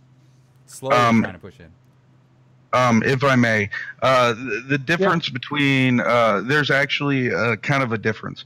So you take a look at progressive, which means just continuing to progress across social lines. Then you have the regressives. I think a lot of the issue nowadays is that progressive is so aligned with the regressive movement that causes issues. Like, say for instance, Tim Pool. Tim Pool is somebody you could call a progressive. He's not aligned with what you would believe as the progressives that you normally have to deal with. Because he's on the left and he hasn't lost the plot. You know what I mean? Mm-hmm.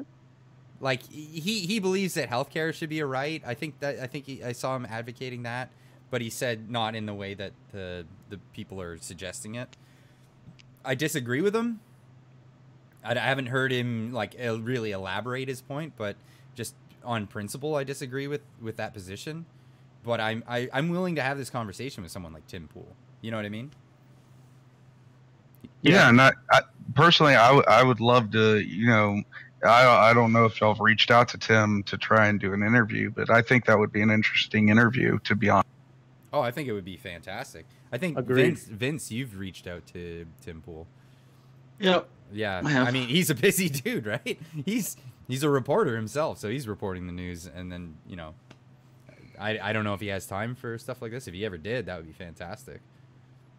Yeah, him by himself, he's reporting more accurate and better quality news than HuffPo, Vox, Washington Post, New York Times, CNN, all combined.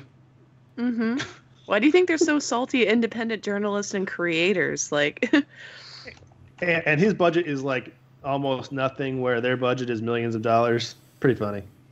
It's amazing what Tim Pool's doing. I gave him praise on the last show that we did, so I don't really have to get into it this time. But yeah, I definitely admire what he's doing, even though like I disagree with him on some things. Right? It's just some things. He's like, we're center right, he's center left. I mean, there's not a lot that we disagree on, but there are certain things that I have fundamental principles that won't allow me to recognize what he's advocating for in only certain things. Right. Get off his dick, Clyde. But you got to give credit to somebody who's doing a good job, right? And that's what do. Yeah, you do, and that's the thing I always bring up with people that I argue with over Twitter. Sometimes it's very rare, but it's like with the whole human rights whatever Twitter account where I posted that. So basically, your message is, F the LGBT people abroad because Orange Man bad.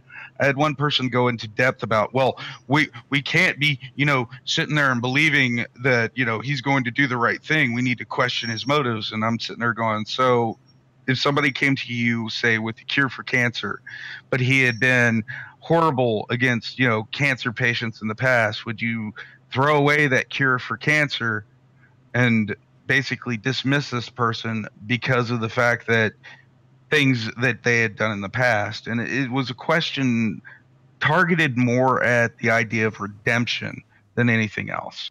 Well, I always think that there's the idea of redemption, but like for the example that you gave, if he found a cure for cancer, but he did it with criminal actions, the means don't justify the ends, right? So yeah, there's a cure for cancer now, but the guy who invented it's in jail. That sort of thing. Well, see, that's not what I'm arguing. I'm saying he was, vocally dismissive or maybe a pain to cancer patients in the past. Not that he did something criminal. Because well, then that's just an annoyance. That's all that is. Yeah, but that's basically what they're holding Trump to right now is the annoyance, and that the fact that they can't see beyond their own bias and their own hatred is amazing. Yeah, it's terrible. It's terrible because he's actually doing good stuff. Like people on the left are benefiting immensely, but then like I don't know how someone goes to pay their taxes and they're like, I don't really owe that much money. Oh, still I hate the guy, but whoa. It's like they screech at him when he does stuff like they don't like, and yet when he's doing a good job, they don't encourage that, even if it's exactly what they claim to be advocating for. Yeah. That's exactly my point. They don't seem to want him to do the good things. They don't want him to do what's right. Mm-hmm. They need him to be the villain. Yes. They start off with the assumption that Trump and conservatives are all these terrible things, and then they look for evidence to support that, and they'd rather forsake all those groups that they say they support just to create evidence that it's true. Their assumption is true. Yeah. All right. Well, appreciate you coming on there, Takers. No problem. I'm gonna send you back. Thank you very much for coming on. Yeah, cheers, buddy. Have a good night. All right, next story. Yeah, Nick Sandmann sues the Washington Post. Remember the smirking MAGA boy? Well, lawyers representing the Covington Catholic High School student Nick Sandmann have filed a modest $250 million lawsuit against the Washington Post and warned this is only the beginning. Yes. Ominous. Only the beginning, my friends. I love the suits. The suit seeks $250 million in both compensatory and punitive damages, accusing the Washington Post of targeting Sandman because he was the white Catholic student wearing a red Make America Great Again souvenir cap on a school field trip to the January 18 March for Life in Washington, D.C. when he was unexpectedly and suddenly confronted by Nathan Phillips, a known Native American activist, also known liar, who beat a drum and sang loudly within inches of his face, and the drum actually touched him. The lawyers continued, in targeting and bullying Nicholas by falsely accusing him of instigating the January 18th incident, the Post conveyed that Nicholas engaged in acts of racism by swarming Phillips, blocking his exit away from the students, and otherwise engaging in racist misconduct, the lawsuit continued. The Post ignored the basic journalist standards because it wanted to advance its well-known and easily documented biased agenda against President Donald J. Trump by impugning individuals perceived to be supporters of the president. This is just the first of many. Attorney Lynn Wood added, in a span of 3 days in January of this year, commencing in January 19, the Washington Post engaged in a modern-day form of McCarthyism to claim leadership of a mainstream and social media mob of bullies which attacked, vilified, and threatened Nick Sandman, an innocent minor. These journalism outlets and celebrities deserve every lawsuit and fine that these lawyers can win from the courts. They use their position of power to oppress and ruin the lives of underage private citizens, and they did this without full knowledge of the situation and with the intent to destroy the lives of these young men. I hope each and every one of the people and organizations on the following list are rightfully punished for their irresponsible actions. Yep. The entire list of the 50 entities, ranging from Democratic politicians to celebrities to media figures, are as follows.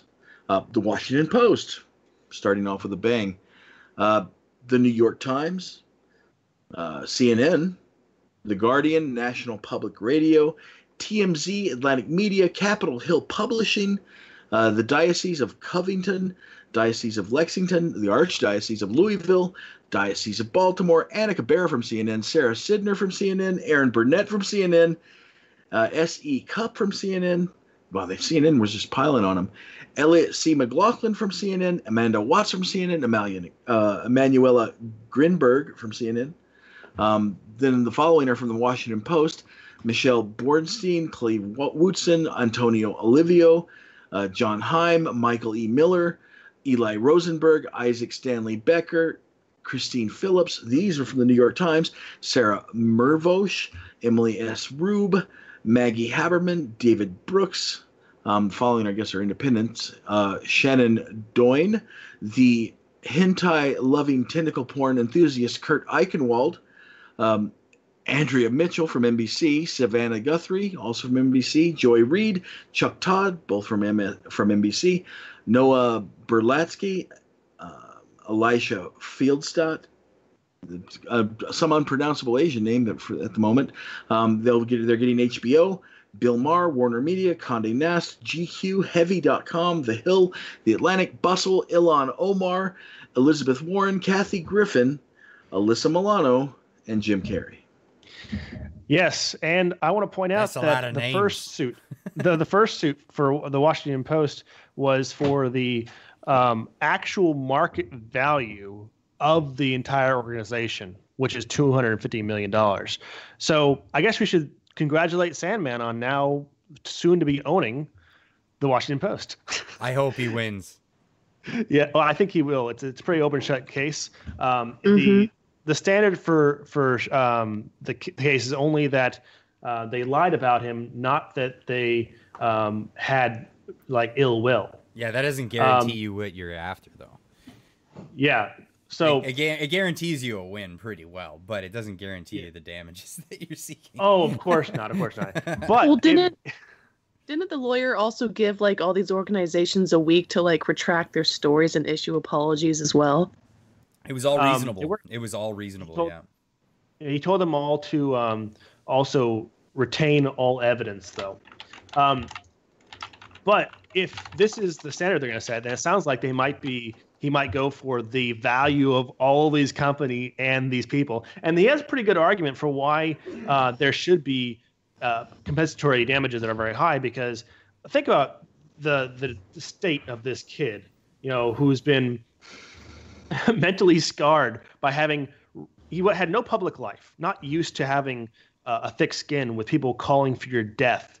And now, I mean, that's not something normal that people get used to. And people who go into public life and they are introduced to that kind of negative attention, they usually are eased into it. Like, I get a lot of hate mail too, not nearly as much, but I got eased into it. I gained people who hated me a lot slower than he did. Slow. Right, you had the time for your blisters to become calluses. Yeah, you get some time to develop that thick skin towards people hating you. This kid, he doesn't have the maturity nor that guard already set up. So instantly he has thousands of people saying they want him dead and threatening and doxing him. And I imagine that's going to have a long-term effect on his life. Oh, yeah.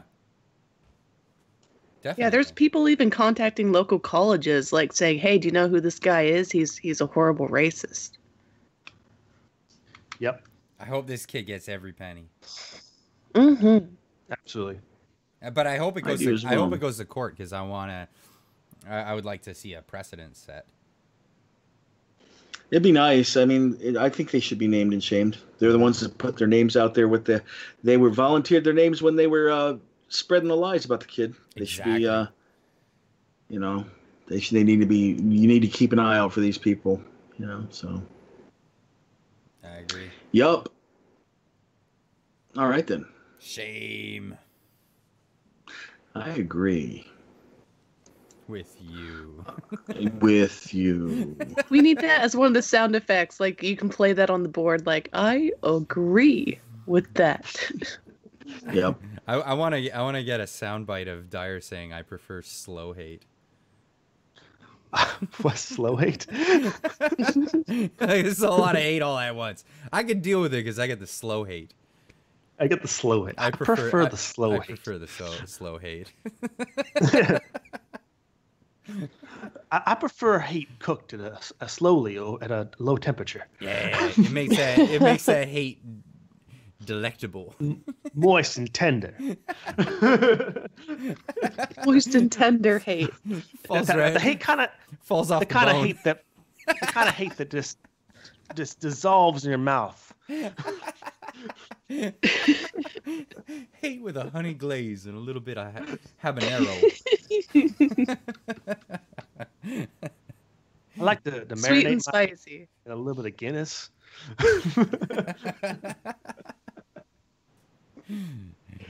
Good old fashioned slow hate.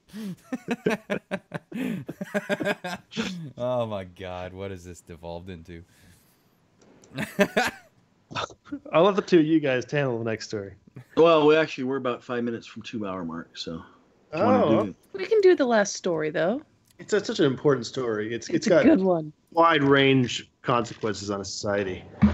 It also has the word thought in it. That's true. There's several thoughts. Yeah, feel them. ISIS thoughts told to fuck off. Recently, there have been several cases of ISIS brides who fled their home countries for Syria that are now asking to return home.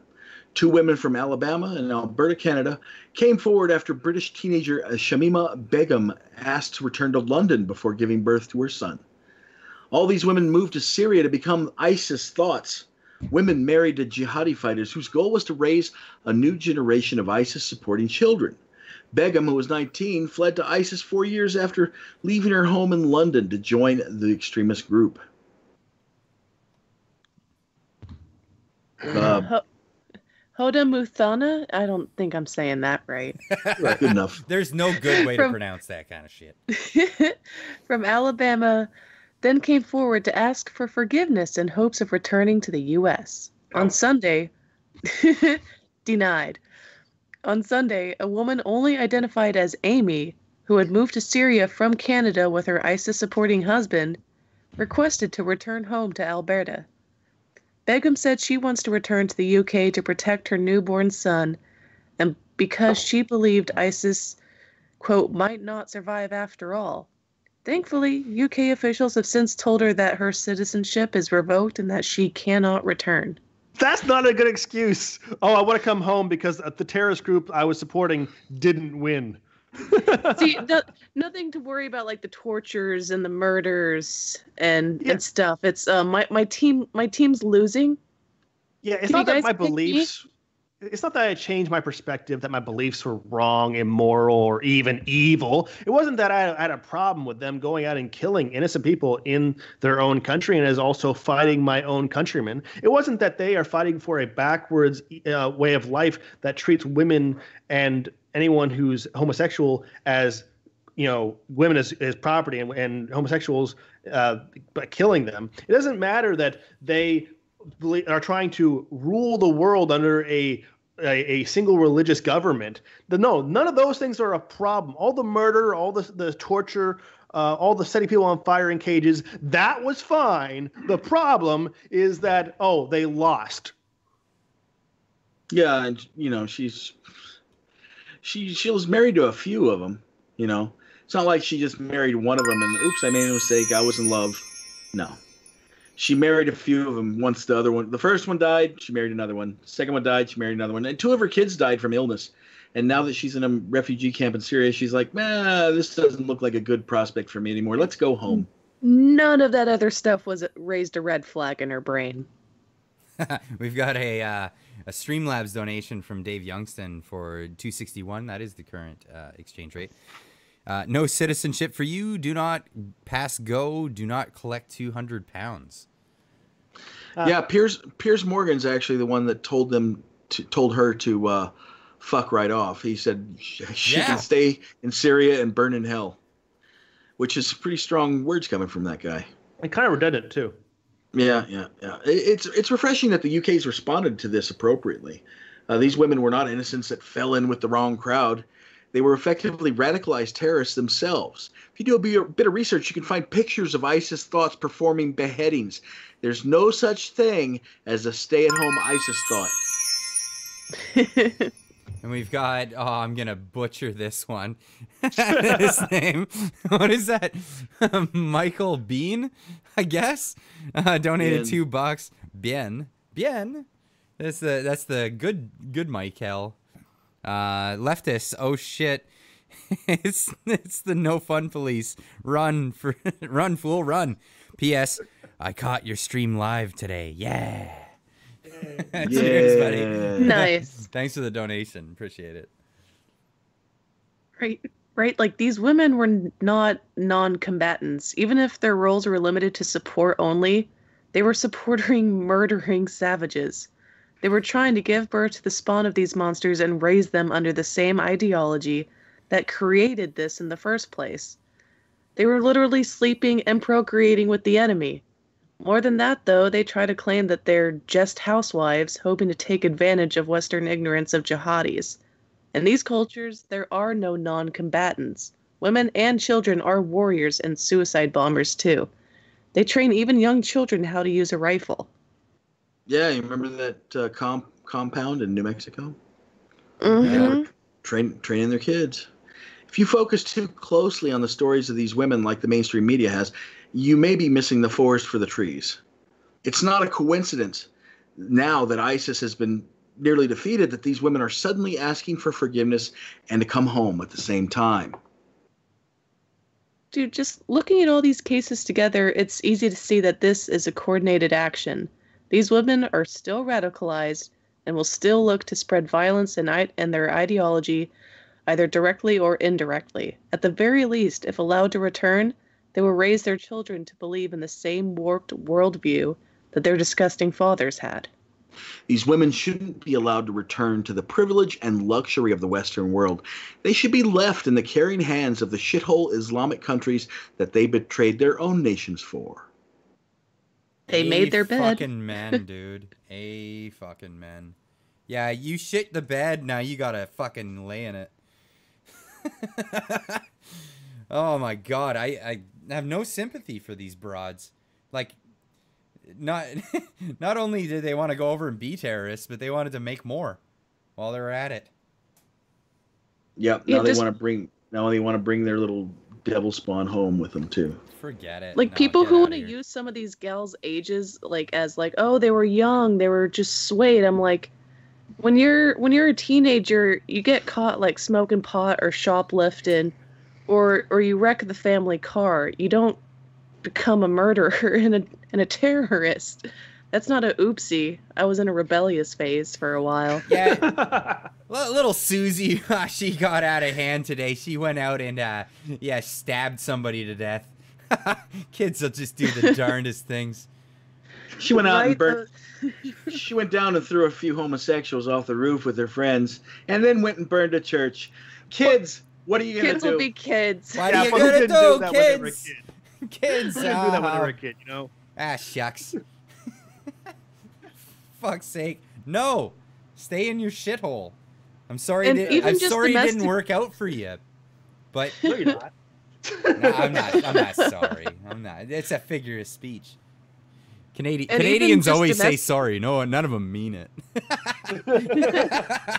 Right? Like when people in the South say "bless your heart," that could be sincere, or that can just be like, Fuck you. they're thinking in their head, Judgment Day's coming.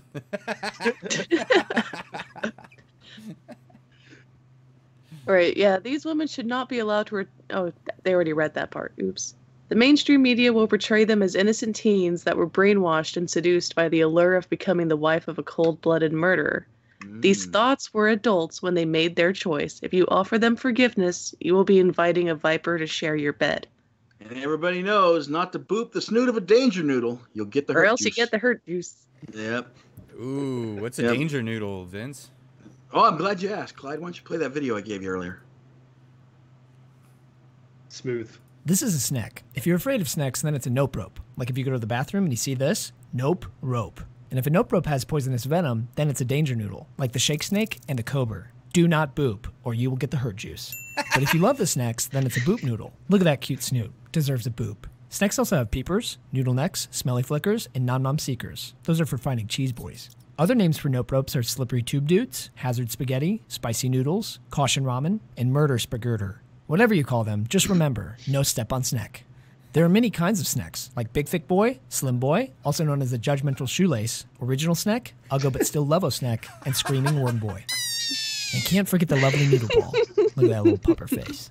Noodles have many activities. Snacks eat snacks, ropes do scopes, when they're tired, they do a yawn. Sometimes snacks wear a sweater, and if you're lucky, they'll wear a hat. Top hat, party hat, this hat, that hat, wizard hat. Visualize your snacks and anything else with Lucid That's Chart. good enough. That's good. Oh my God, this guy's I need amazing. to get Lucid Chart. I love those guys. Lucid Chart, you just earned a subscription. Oh my God. Everybody watching this, go subscribe to Lucid Chart. That's amazing. You should watch the second one after this. Oh my God, I will right after this. They made another one? Yeah, the dog one. It's hilarious. The dog one's great. Oh, that's way too Bless good. their hearts. All right. Okay, so we have to do a raffle, I guess, for that T-shirt. I think we have enough. Yep, we have enough names. Good luck. It looks like half the votes, half the tickets belong to Chris, though. We'll give you a second for anyone else who wants to get in. This is the art that's going to be on the T-shirt. I did post the actual T-shirt in the chat a little bit ago. Mm-hmm. But while I pull up this name thing, if anyone wants to get a vote in last minute, $2 equals a ticket. There we go. Yep, you get to get a fine T-shirt with, what's that, Jussie Smollett? His little face. A geographical area. Which one is that? That's Nigeria. That is mega country. It's like it's like Wakanda for convicts, I guess. I don't know. This is MAGA. Apparently, that's the only place that people say this phrase. According to Smollett. Jussie Smollett proved once and for all that immigrants really do the jobs that Americans won't. Like hate crimes. Like hate crimes and hoaxes. Oh, jeez. Good Lord. All right. Good Lord. Do you want to look at the picture of the actual T-shirt? Here, I'll send it to you on Skype if you want to pull that up. Yeah, please do. Please do.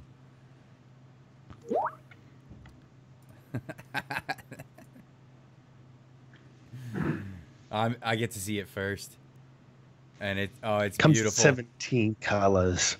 Comes to 17 colors. There it is, folks. Dude, it's MAGA country. It has to be inclusive. Small, medium, large, extra large. We even got the 2XL and the 3XL. Man, put the black sizes on for the whole family. Oh, there it is. There it is. MAGA Look country. at that. I actually want to buy that for myself. That's pretty awesome. Dude, you guys have been on fire with the merch. First BLM shirts and now this. That's just too funny, man. Oh, we got a Super Berry coming in. Gray Apathy donated $2. He says, "By the way, Clyde, you did butcher my name. You dirty Canadian. P.S. Streamlabs is terrible." Well, that's better than Super Chats. Yeah, I don't know why it's terrible. Yeah. Maybe it did get your words on screen. Yeah. It took me a while to figure out Streamlabs, though. I was using YouTube Super Chats for a while there. So what's the difficult part of figuring it out? I never used it actually. Well, I think the thing that people do is they'll donate $1 and then they notice that there's no notification. We keep it minimum of $2 because that's the minimum for super chats as well. And if we lower it, then we end up with just like every 2 seconds somebody leaving like a 1 cent donation. Yeah, we had that problem. Yeah, we learned our lesson. We learned it. You taught us good. Yeah. But Streamlabs is cool, man. I mean, besides, do you want to support the company that's performing Adpocalypse 2? Come on. And they take a 30% cut. 30%. 30%. It's huge. And if they don't like the comment that you left, they take all of it. Yes. Yeah, and that's the worst part. You don't even get it back. It goes to a charity of their choosing. Yeah. So it goes They'll probably send it to the Southern Poverty Law Center. Yeah, some shit like that. With our names attached to it. It's going to AOC's New York apartment fund.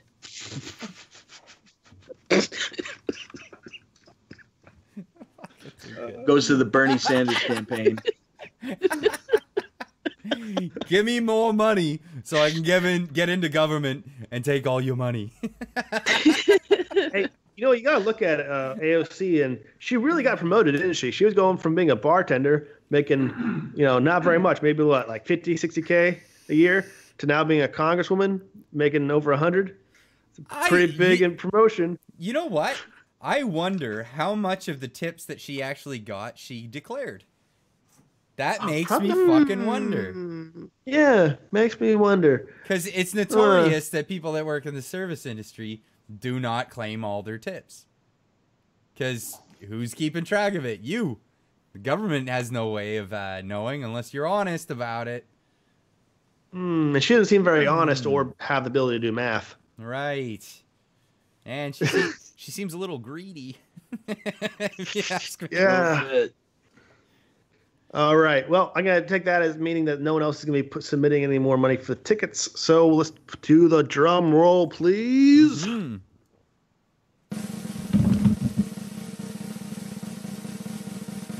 And the winner is Daycrit.